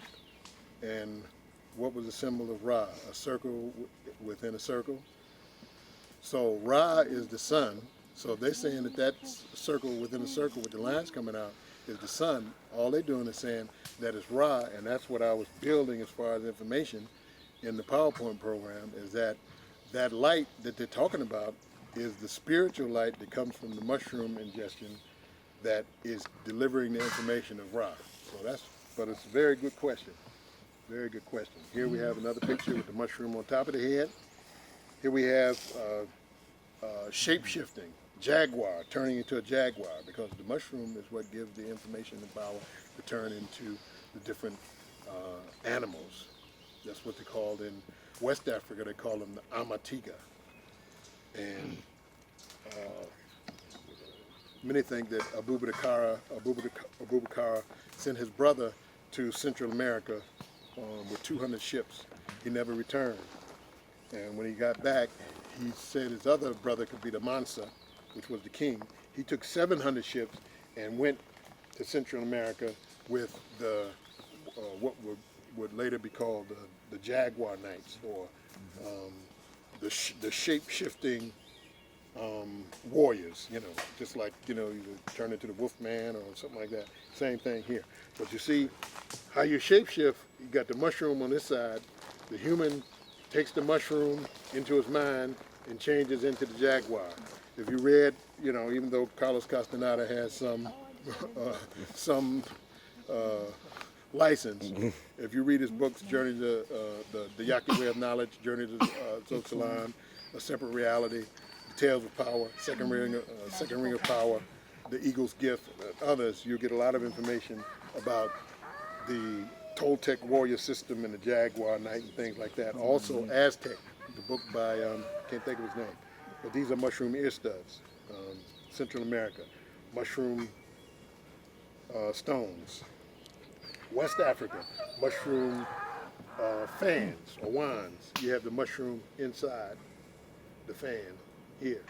You have the stem and the cap. So if you see this mushroom fan or mushroom wand, you never see the mushroom because you don't know that this portion of it is a mushroom. Same thing with the mask. And I'm going quickly because we're gonna be dark here in a minute. But the mushrooms are encoded in the masks.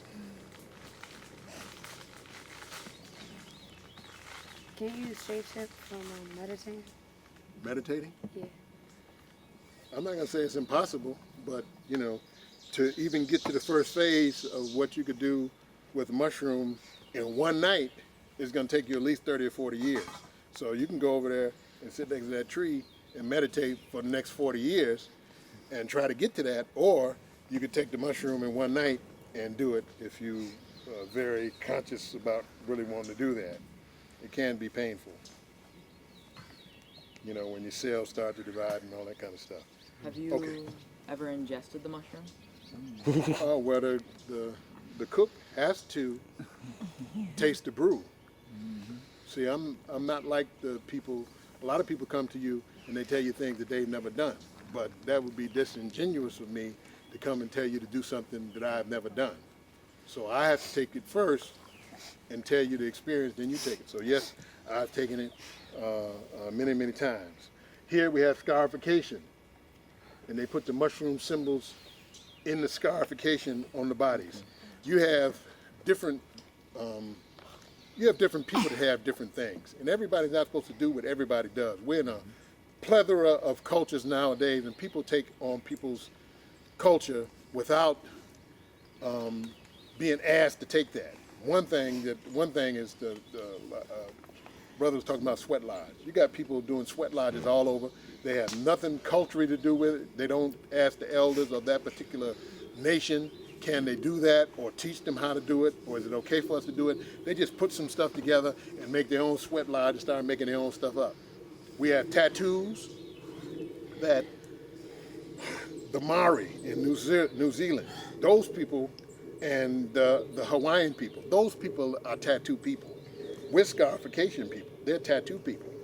But the priest, the shaman who does the tattoos, goes through the training of being able to do your tattoo. But he don't do your tattoo. He only externalizes what is already there. He takes his mushroom, looks at you, and sees the signs and symbols on your body, and all he does is traces what's already there. to bring it out and give you your power. Not just, you know, put your girlfriend's name across your chest and something up your thigh and put Eddie on your kneecap and put Chinese characters saying I'm a dummy.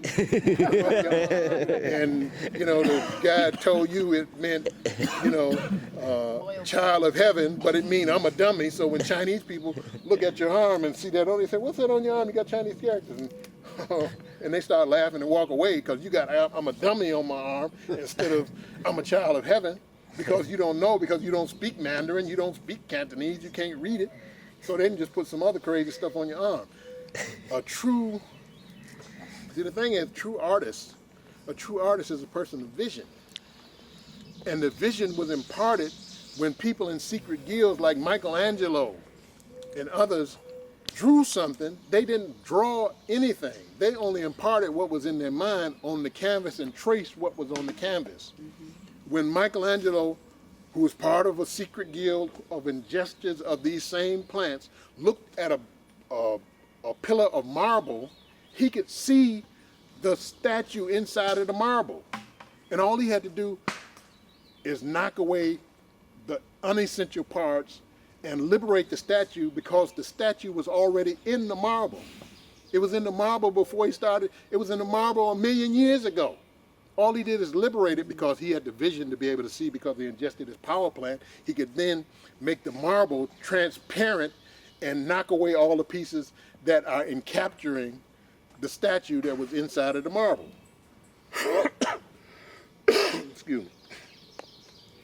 I've been talking back to back for days. I was in Florida and Miami and Fort Lauderdale before that. I was in some other crazy places. What was that glass plate? Well, see, this is a clip, and I can't play it. Oh, it's a on this. video. Okay. It was actually from the last Mimsy, which was supposed to be a child's movie, but it wasn't actually a child's movie.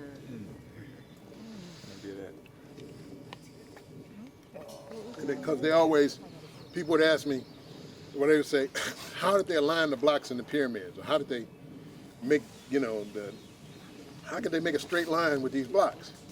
And it is that the architect, the grand mason architect, would ingest his mushroom and draw laser lines of sight with other master masons who have ingested their mushroom, and so they just put the blocks up to the lines of light of which they envisioned in their mind. So this talks about that, but I can't play the clip. We're almost finished because I don't want to hold you long. This is actually a 4-hour lecture, but I'm doing it quick. The Amanita pantherina mushroom. This is a Amanita mushroom like the red one, but it's brown and it's different. It's the panther mushroom. It is the one utilized by the Black Panther Society in Africa. Jack Kirby, who was the master of Marvel Comics and had CIA information, put out information on the Black Panther Society in the first African superhero of Marvel Comics in the 1960s called the Black Panther. But what they didn't tell you is that there's a mushroom hooked to the Black Panther Society, which is the Amanita pantherina. But that mushroom is used for warfare in many parts of the world. And since most people don't know about the Black Panther Society, the Black Panther is a warrior who is the original ninja. You can't see them. By the time you see them, you're already dead. So, since most people know about the ninjas, I put this into talking about the Amanita pantherina. The Amanita pantherina of the Japanese mycoflora are included in the taxon Tengu Taki, Tengu mushroom. History of the ninja. One of the myths is that the ninja were said to learn their art form as well as were descendants of the Tengu, which is the same thing as the mushroom. They call them mountain goblins. They go up on this mountain outside of Tokyo, and this is where they had the big pine forest, and this is where the Tengu mushroom grew, and this is where they learned their swordsmanship. This is where they learned their foraging techniques from these mountain goblins who were included inside of the Tengu taki or the Pantherina mushroom. This is where they got their martial arts system. This is not me talking. When I was talking it, nobody said anything. This is what the Tengu looked like. Once you go up on the mountain and eat the mushroom, these things start flying around you, and if they like you, they'll teach you martial arts. That's the Tengu taki mushroom. It's just like the red one, except it is brown. It's also used in Africa by the members of the Black Panther Society. Tengu, also strongly associated with Kurama-yama, are the legendary Tengu. Kurama-yama it's a mountain. This is the mountain that I was talking about. Deities of the sacred mountain. It was Kurama-yama, or Horse Saddle Mountain, situated on the northern outskirts of Kyoto, where it is said that Usei Sensei carried out his 21-day meditation, and on the 21st day experienced the phenomena that is Reiki. Now the guy that started Reiki was up on the Mushroom Mountain, going through, because this is where you go up on the mountain to eat the mushrooms to have your visions. He going up, carrying out a 21-day meditation, eating the Tengu taki mushroom, and that's where he came up with Reiki. So all you Reiki masters who get a Reiki certificate in 1 week, you become a Reiki master by taking the course, paying your $1,500 and taking the Reiki course. You didn't get the Tengu taki mushroom to get the same vision of experience that the guy who started it did, where the Tengu, the mountain goblins on that mountain, taught you what it was. No, you got the $1,500 course watered down at some college, and that's what you've been saying that you're a master of. It don't work like that. It's something hooked to it. But if you say this to somebody, they're going to get upset. They're going to say, I did a workshop in Harlem at the National Black Theater, and all of the spiritual people got offended. They said they could do it without it. They don't have to do that. It's a drug that, I go to those realms without it. How you know you go to those realms without it? I'm not convinced. And I'm ready to put up or shut up. I'll bring you some mushrooms, or you can come and get some mushrooms, and you tell me it's the same thing. I don't believe that it's the same thing. I don't think you can dance up on this. I don't think you can breathe up on this. I think you have to take this mushroom and stick it in your mouth at the proper doses. Then you get access to the hyperdimensional, extra-dimensional worlds, and you go face to face with what you're talking about. But it takes courage. It don't take talking about it. It don't take sitting down. Nobody goes to the ashram with their knees shaking, like, oh man, I'm getting ready to go through this, and I'm no telling what I'm going to see. No, you're going in there and you're going to sit and you're going to do your postures, you're going to do your breathing, you're going to finish and leave. Nobody goes to the Buddhist temple with their knees shaking, saying, what am I going to see tonight? What's going to come? I don't know. And you have to push forward anyway. It takes courage. It ain't all the time we've been looking for the thing to get us there. It's always pushing the gas pedal to the floor. More and more. If I'm meditating, I want to really get this. I really want to be in the celestial realms. It's always pushing the pedal, trying to go further and trying to see something, trying to produce something real. With this, you ain't doing that. You're putting the brake on, like, okay, that's enough. Hold it. Okay, I thought I wanted to know this, but I don't really want to know this. Slow down. If you saw the last movie with Indiana Jones and the Crystal Skull, if you saw that movie, it was a white lady in there who was Russian or something, and she said, and she went into the alien thing in South America there, where the crystal skulls turned into the alien, and she said, I want to know everything. And the alien was looking like this, and she said, I want to know everything. And the alien did this. Oh, you want to know everything, huh? And then 2 or 3 seconds into it, she's like, that's enough. I don't want to see anymore. Cut it off. Turn it off. Take it. And the next thing you know, she shot up into the air and was gone. Because this is real. This ain't the other thing. If you say you want it, this will deliver. and it's going to deliver every time. It's not the fake stuff. That's Oishi Sensei, the guy who started Reiki. This is another guy whom martial artists know. He is Yoshiba, the founder of Aikido. He's up on the same mountain, the Karama Mountain, eating mushrooms, and came up with Aikido. And I can go on and on and on and on and on and show you mushroom after mushroom, but you have to take it in your mouth and you have to chew it yourself. You have to have the courage to be able to do it, the courage to be able to face what you see, because it will show you your fears also. You can be a person who is, say you are a little kid, you're 9 years old. You got a brother that's 12 years old. And you know if you're 9 and you got a brother that's 12, they do stuff to you. He's gonna tell you it's a monster under the bed. Now, so you want the light on all the time. I don't want to go in the bedroom by myself because it's a monster under the bed, because my 12-year-old brother told me it's a monster under the bed. So eventually you grow up. You're 20 years old. You're 30 years old. You got a family now. You're 40 years old. You got children in college. You're 45 years old. You got grandchildren. You've had a mortgage. You may have been divorced, or your wife has died, or your husband has died. And now you're a grown person, you're sophisticated. You travel to Cancun and you go around the world and you do different things. You go to conferences, you're a knowledgeable person, you may be a professor or whatever. But still in your mind, you're that 9-year-old little boy or little girl, and you still are scared of what's under the bed.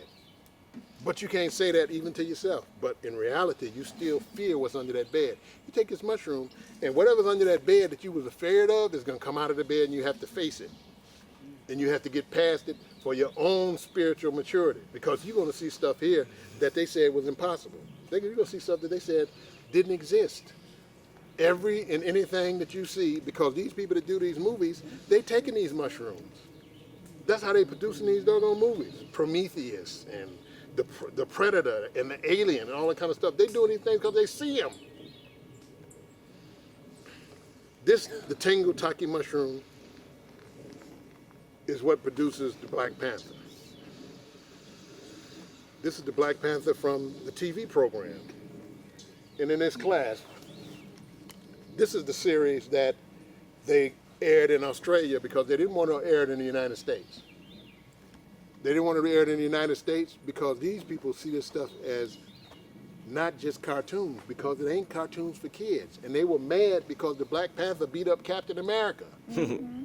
Just like the Aryans were mad and didn't go see Thor because Heimdall was played by an African, the guy who guarded the Rainbow Bridge, because they don't see this as play. We see it as cartoons. We see it as entertainment. It ain't cartoons and entertainment. It's a series and a way of control. They didn't want our children to see the Black Panther beat up Captain America and everybody else because of the technology of Wakanda that the Africans had, who were undefeated, and the United States couldn't do nothing with Wakanda because of the Black Panther.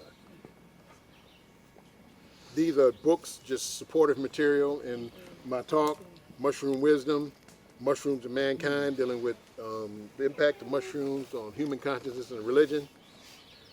Archaic Revival, dealing with archaism, things from the old school stuff. Psilocybin Mushroom Growers Guide, Plants of the Gods. This doesn't just deal with mushrooms, it deals with many different plants of the gods, you know, like the Torah, which is Jimson weed. Now, if you want to be a dark sorcerer, you want to be Darth Vader, you want to be a evil wizard, the Torah is what you do. If it don't kill you, it'll deliver. You'll be just like one of the Sith. Wow. The Mushroom Cultivator, Mycelium Running, The Elixir. These are just books in support of. Shroom, A Cultural History of the Magic Mushroom, Annie Lecture. I lectured with Annie Lecture last year in the UK. I'll be going back to the UK next month for the month lecturing around, giving you the same, well, they won't get as much as you all got, and this is the short version, but I'll be lecturing in the UK next month. Some of the colleges and things there, True Hallucinations. These are just books that support, this one I want to go through real quick, The Sacred Mushroom and the Cross by John M. Allegro. Allegro was put on to decipher the Dead Sea Scrolls, and what they told them when they first got the Dead Sea Scrolls was, anything that supports our version of Christianity, we will let out. Anything that does not support our version of Christianity, we will suppress. He let it out, and they jumped on him with both feet and hounded him the rest of his life because he said that early Christianity was a mushroom cult, and they went ballistic on him. This is part of it. This is a mushroom cap and stem, but it goes into this. If you know about John Mack and abduction cases and dealing with crop circles and all that kind of stuff, it's all hooked into the mushroom. This is the last, next to the last slide. This is a lecture I did last year in the UK in Hackney. And this is the last slide. It is replete with mushroom symbology, DNA information, and all that kind of stuff. I open myself up for questions. Thank you very much. Okay. Right here, brother. Thank you, Bubba. That was amazing. Oh my goodness. Okay. Yes. Thank you. So, I I'm get sorry. you next. So, of all your experiences with it, personal experiences with it, what would you say was your most profound insights or effects for you in your life? That there's no death. Because people say that, and they talk about it, and our religious systems talk about that it's something more, but we don't really believe that, you know. But this actually gets rid of your fear of death, a fear that we have, that until we have an actual experience that substantiates that there is none, we're still in the limbo. Yeah, well, maybe it might be, you know. But I found that was the most profound, that there is no death. And what they did at Johns Hopkins University, a couple of years ago, they did a study where they gave psilocybin to stage 4 cancer patients who were the people who said, okay, you got 2 weeks to live, you're going to die in 2 weeks, the cancer went all over your body, there's nothing we can do, you're ready to die. And those people were having death anxiety. So what they did was they gave them psilocybin, and it took away their death anxiety. Some of them laughed and said, well, if that's all I got to worry about, then it ain't no big deal. I can die, you know, and not have this thing on top of me. And that's a study, you can Google it. It's from Johns Hopkins University, and that's why now they're moving towards utilizing psilocybin and these types of things, which is the constituent in the mushroom. So, are you saying that? Remember our earlier conversation? Yeah. Where you said that you'll believe somebody is immortal when you see that they've lived past 150. Well, no, Or you mean it in this aspect of well, 150 ain't immortal. That's just long. Well, that's just right. long live according to what we're doing now. But you were saying that immortal you would be, immortal. But you were saying that you didn't believe that somebody could live past 150 until you see it. No, I'm not in the vein of not believing a person can last past 150. I'm saying that these systems that are saying that we have to do this and thus and so, and that they are producing immortals, are disingenuous. In other words, I haven't seen any 150-year people coming from these Taoist immortals and yogic masters and things like that. You ain't showing me no 300 and 400 people. You got the one guy who claims to be 1,500, but they ain't even have no records there. So you referring to like the idea that because your physical body perishes, that the spirit lives on, or you talking about within your physical body? In other words, in your profound insight that you experience. I'm saying that there's no death in both, but we have to see. We were genetically manipulated to die quickly. I agree. Because see, number one, you don't get any sense. You don't even start making dendrite connections where your brain starts to function at a basic level until you're 50 years old. That's when your dendrite connections start to really connect. You don't get any sense till you're about 70 years old. Really? And by that time, you're already breaking down. Because see, the immortality genes and things like that don't kick in till about 150. So what they did was, see, this whole, these L's, the L's, the Yahweh, Jehovah, them folks, they genetically manipulated human beings because what did they say in the Bible that they got from Mesopotamia, from Anunnaki? They said, they have eaten from the tree of the knowledge of good and evil, and they have become like us. Let us push them out lest they eat from the tree of life and become immortal. So the thing was to stop man and woman from becoming immortal, because if you're immortal, then you have enough time to be able to figure out what's going on and then challenge those who want to impose their will on you. And that's what has happened. So you have to get to 150 for them immortality genes to click on. I think that we're at the point now. We're at the point, 2012 is the time.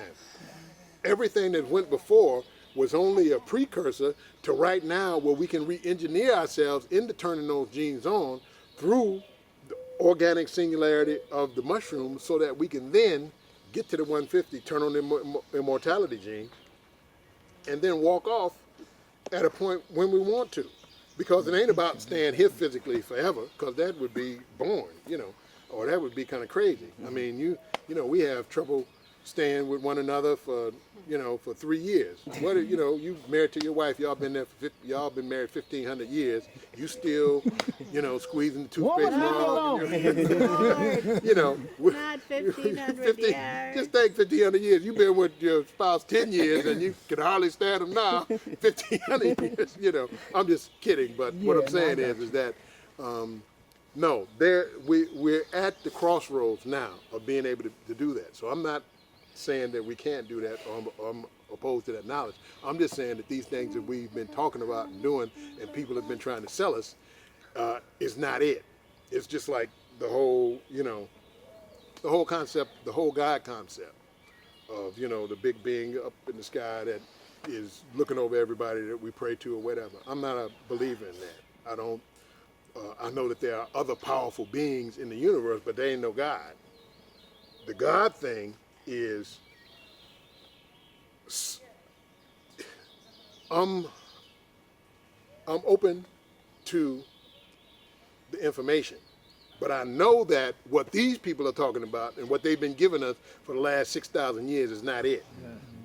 If somebody come around the corner and say, well, Jesus is around the corner and he's doing miracles, an atheist would say, well, that's ridiculous. I'm not going around the corner. I don't want to even deal with that kind of nonsense. I'm a person who's going to say, oh, if Jesus is around the corner doing miracles, let me go around the corner and see if Jesus is around it, because maybe I've been wrong all this time. Because I say it ain't no Jesus. Never was no Jesus.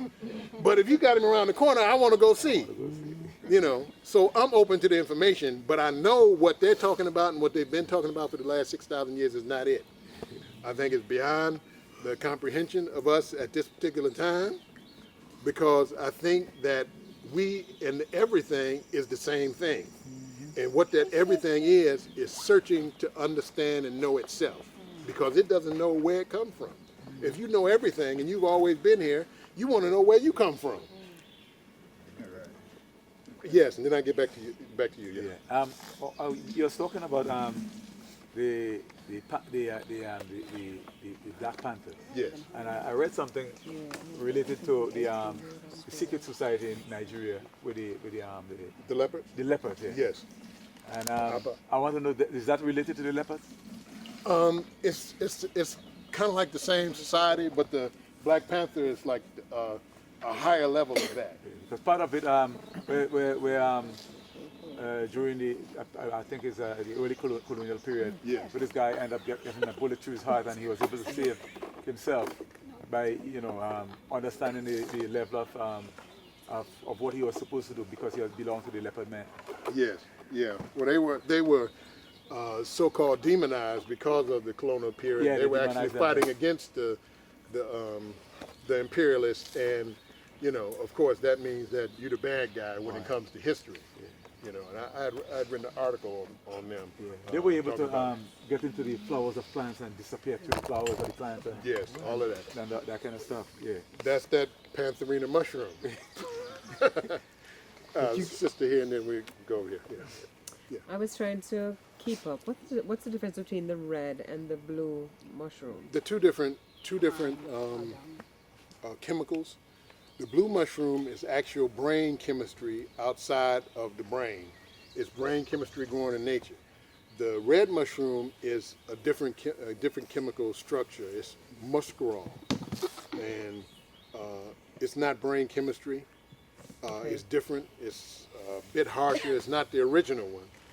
but it's one that was adopted because many times the mushroom that you had is pan-tropical, but people went other places and they tried what was close to what they were doing. It's just like ayahuasca. Mushrooms taught the people how to make ayahuasca because you took the mushrooms. It's like George Washington Carver. Most people don't know that George Washington Carver was one of the nation's greatest mycologists, which was that person who studied mushrooms. The way he talked to plants is because he ate mushrooms. And the plants told him, when you eat the mushrooms, the plants talk. Like I said, the trees sit out here, eat some mushrooms, talk to the trees, talk to the grass, talk to the flowers, you know. They'll tell you what they are. Out of 100, if this was in Nicaragua or something like that, you'd have 400,000 or 500,000 different plants out here. How do you find two plants that you can put together and get DMT out of it? And just looking at all these different plants. How you know this plant and that plant over there you put together and boil it 6 hours is going to give you a particular experience? It's because you take the mushroom and this plant say, hey, I'm the one you're supposed to get. And the one over there say, hey, I'm the one you're supposed to put with him. And so you take them two, put it together, and you say, how long is we supposed to boil 6 hours? That's how they did it.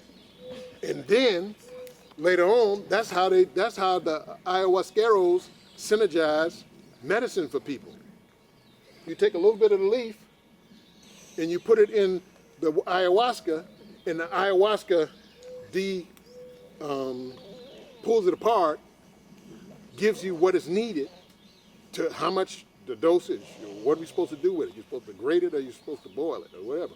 And you take the ayahuasca with a little bit of this plant in it, and the ayahuasca will tell you by communicating with this plant what's inside of the plant and what it's good for. That's how people found out about their particular herbs. Because if you walk around here, it's poisonous stuff, and stuff you eat is going to make your hair stand on end and everything else. How you know which one to do it? Because the plants told you because you was eating mushrooms. And then when the mushroom becomes scarce, the mushroom leaves the plant with you so that you can utilize it in the absence of it being there. Sister, then you go. Places like in Africa where they don't have the pine trees, how do they get to that elevation? Well, the blue mushroom doesn't grow on pine trees; it grows on cow dung. So they don't need the pine trees. They just need some cows around, or bulls. I mean, water buffaloes, or Hippo. like I showed you, hippos, or giraffe, or anything that's in Africa that go around that has a double-chambered stomach, four-chambered stomach, or whatever, undulant animal. It'll grow on. Brother. Yes, brother. Then you next. After. Did you go Watch yourself. for your martial arts learning, teaching? Did you go to the mountain like you were speaking of earlier? Black Panther Mountain. Oh, I'm not part of the Black Panther Society. No, not that one. What I'm part of knowledge- some others. Have you gotten some heavy knowledge from the mushroom? Yes, What's definitely. the most heaviest thing you think you've learned? Or- Well, it's difficult to say what the heaviest thing you may learn because it's the way I do my martial art is some of the heaviest thing I learned because you learn you can have access to all the teachers who have come before in your particular line of lineage and the things that are not only of this world but off world. I went to a yoga conference in Ghana a couple of years ago. Well, actually, I wasn't going to a yoga conference in Ghana. I just happened to be there. They was having a yoga conference in Ghana. And we talked to the guy who was lecturing, and he was talking about the planet or dimension of Fae. And he said, in Fae, there is a planet of musical instruments that haven't been brought to Earth yet. Because the djembe, in its deteriorated form now, because djembe was war drum. They used to execute people with that drum.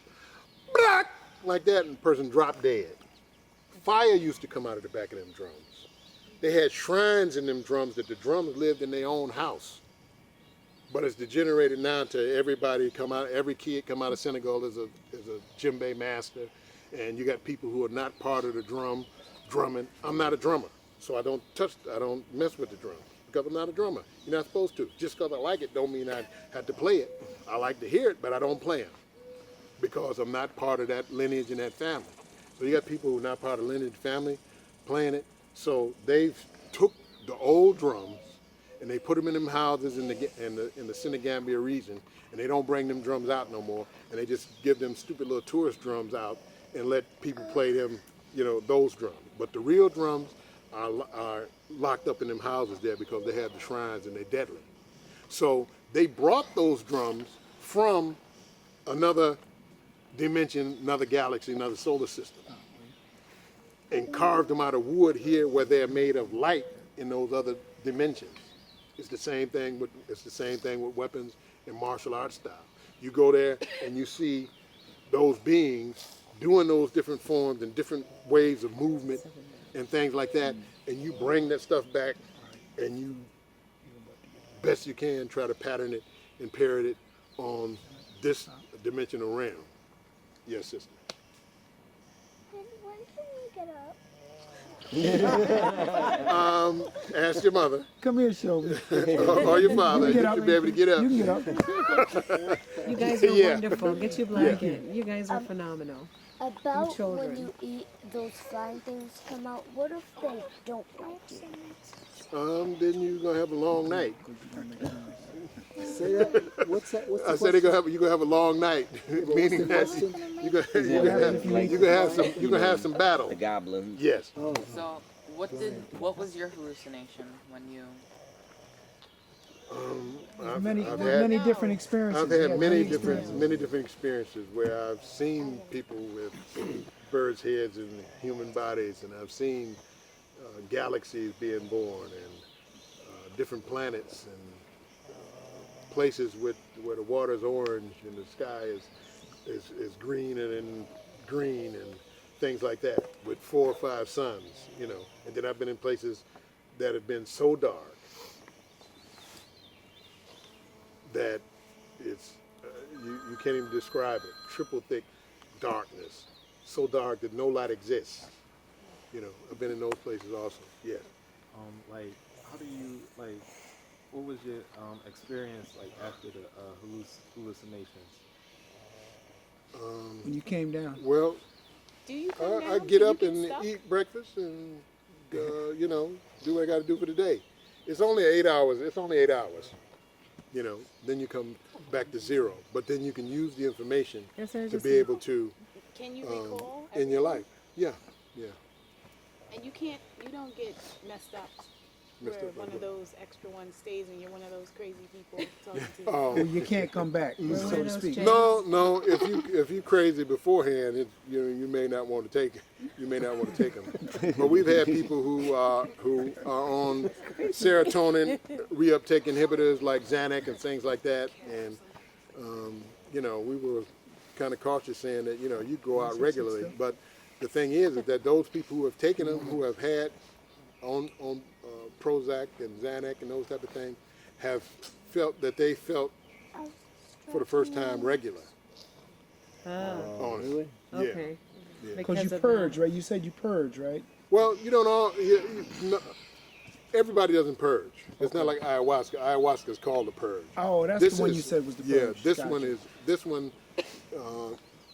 Some people throw up, some people don't. Some people never throw up. Some people throw up sometime. There's a lot of factors that go in with that. It goes whether you fast that day, whether you how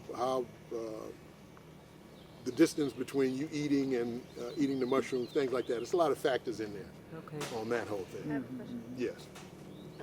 Like, you know how you said that many different, like, famous artists or martial artists took the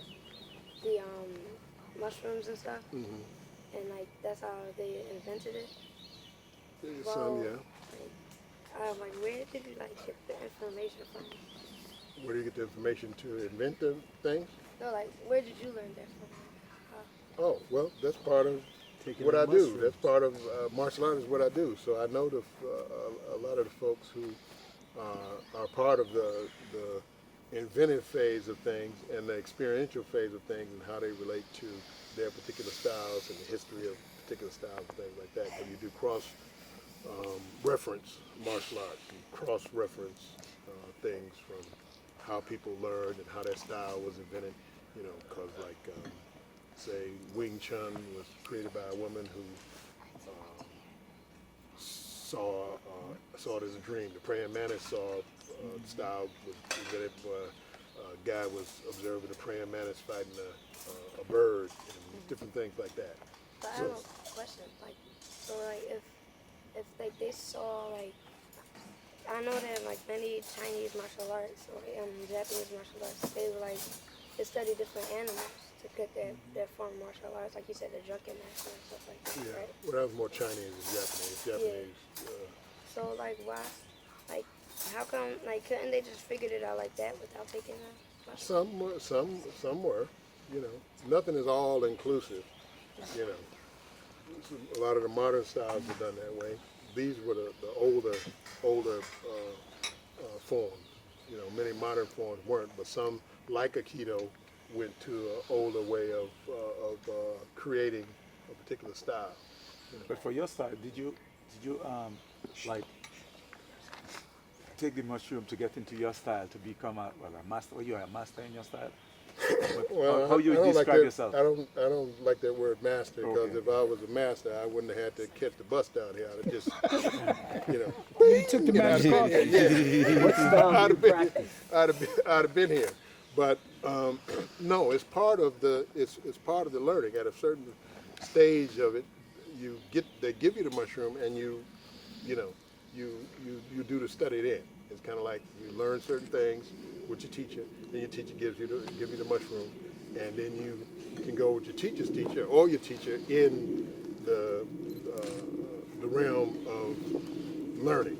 So if I was your student, you know, I've been studying for quite a while, you give me the mushroom for me to experience the other realms of what we're doing, and then you take some and I take some, we both go, and you show me certain things on that level or something like that. So. I mean, I don't want to go through all over the place, but now, by you making the statement, you get taken back to the secret society with this is all secret society stuff. With Ronke and his take his son into the flower, and they went together, and then they came back out, and his son was very frightened when they went into the flower. Okay, when he went into the bud of the plant and disappeared into the bud of the plant. Yeah. When his father did it first, he get real frightened, you know, and had to talk to him, and I see that's why I didn't tell you all the time, because he wasn't ready yet. Yeah. And then they do it and went together and come back. Yeah, but that was just that's the same. Yeah. I mean, that's what it is. This is all secret society stuff, and that's all part of what goes on. Yes, sister. Okay. I have a question. I'm gonna give two scenarios. I used to listen to a radio station called WBAI some years ago, early 2000s, and they had like a show, and it appeared like the people on the show were like Native Americans, because they would talk about going out on retreats and doing different things in Native American culture. And I remember one story they had. They said a person wanted to come on a trip but couldn't make it, but then I think it was a wolf appeared, or I think it was a wolf that appeared, and everybody seen a wolf, but the wolf was calm, just slowly walked around the people, but didn't bother anybody. So when he came back from that trip, the person who didn't come, he said, "Did you all see me? I was there. I was the wolf that appeared." Yeah. And that's one scenario. Then another scenario is my family's from Namibia.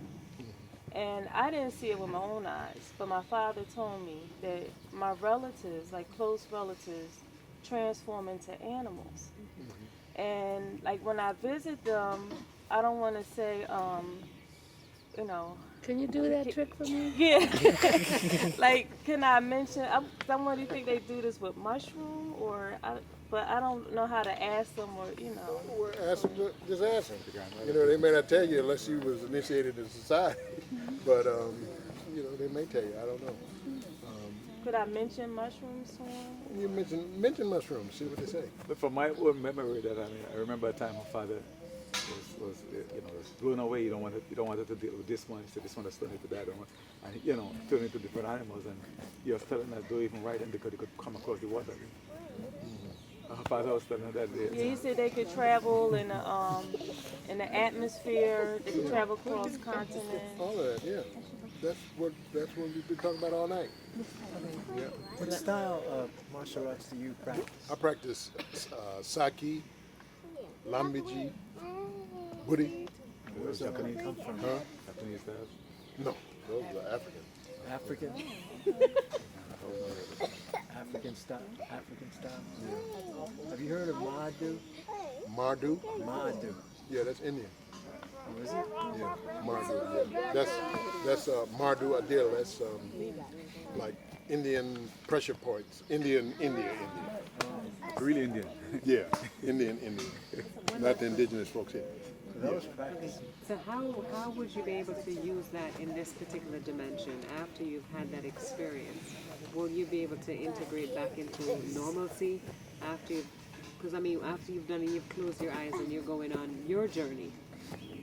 Because I think on one of the calls you says everyone has an individual experience based on, again, you talked about the lineage. Yeah. Does it have something to do with your past life?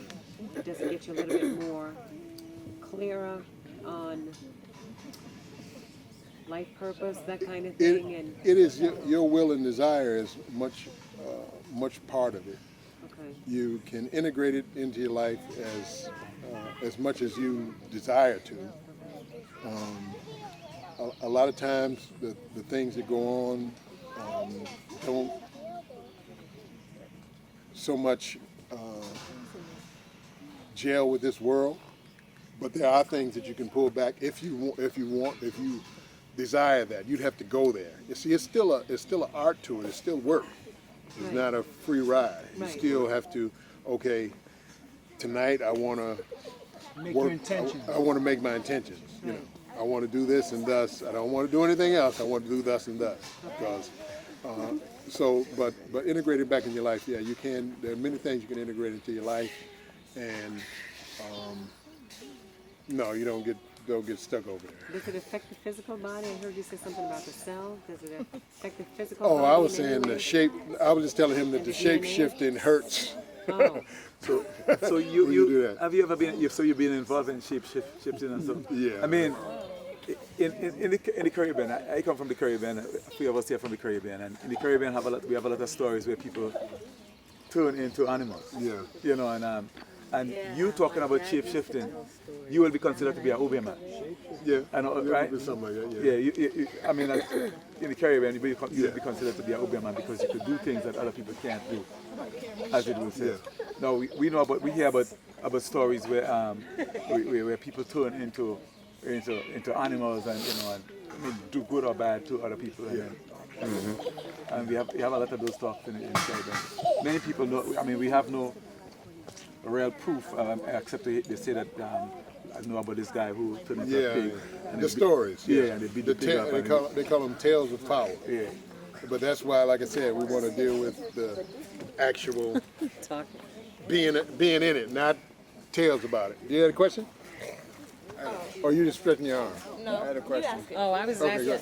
Oh, okay. Yeah. I switched. Well, you asked seats. your own question. Go ahead. No, I was going to ask the question. Okay, if we take it, will it reveal anything about 2012 and what should be done? Well, the thing about 2012 is that you should take the mushroom. That's what it's about. It's about the thing is that even though it's a personal experience, it's also a group experience. You know, it's about a resonance frequency. It's about there's a guy in London, what's his name? He talks about morphic resonance. I can't think of his name. But the resonation of forms, the 100th monkey theory. Mm-hmm. You know, you had these monkeys on Madagascar, and they had these potatoes, and they'd be on the beach, and they had to clean the sand off the potatoes because it's gritty. So they'd sit there and clean the sand off the potatoes by hand. One little female monkey took her potato, looked at it, looked at the sand on the beach, and threw a potato in the water. And it cleaned the potato without having to sit there and pick every little grain of sand off of it.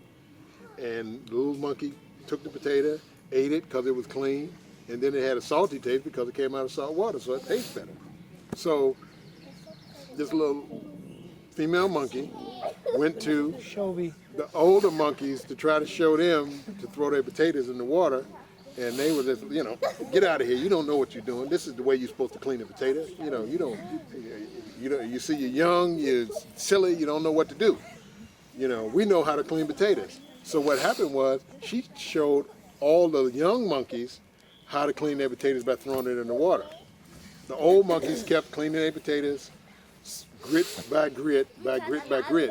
But when you got a saturation point of enough of the young monkeys cleaning their potatoes by throwing them in the water, the new monkeys who were born started coming out the womb. They came out of the womb throwing their potatoes in the water. And what they say with morphic resonance is that when you get a saturation point of enough beings doing the same thing, it raises the whole bar of the consciousness of everyone around.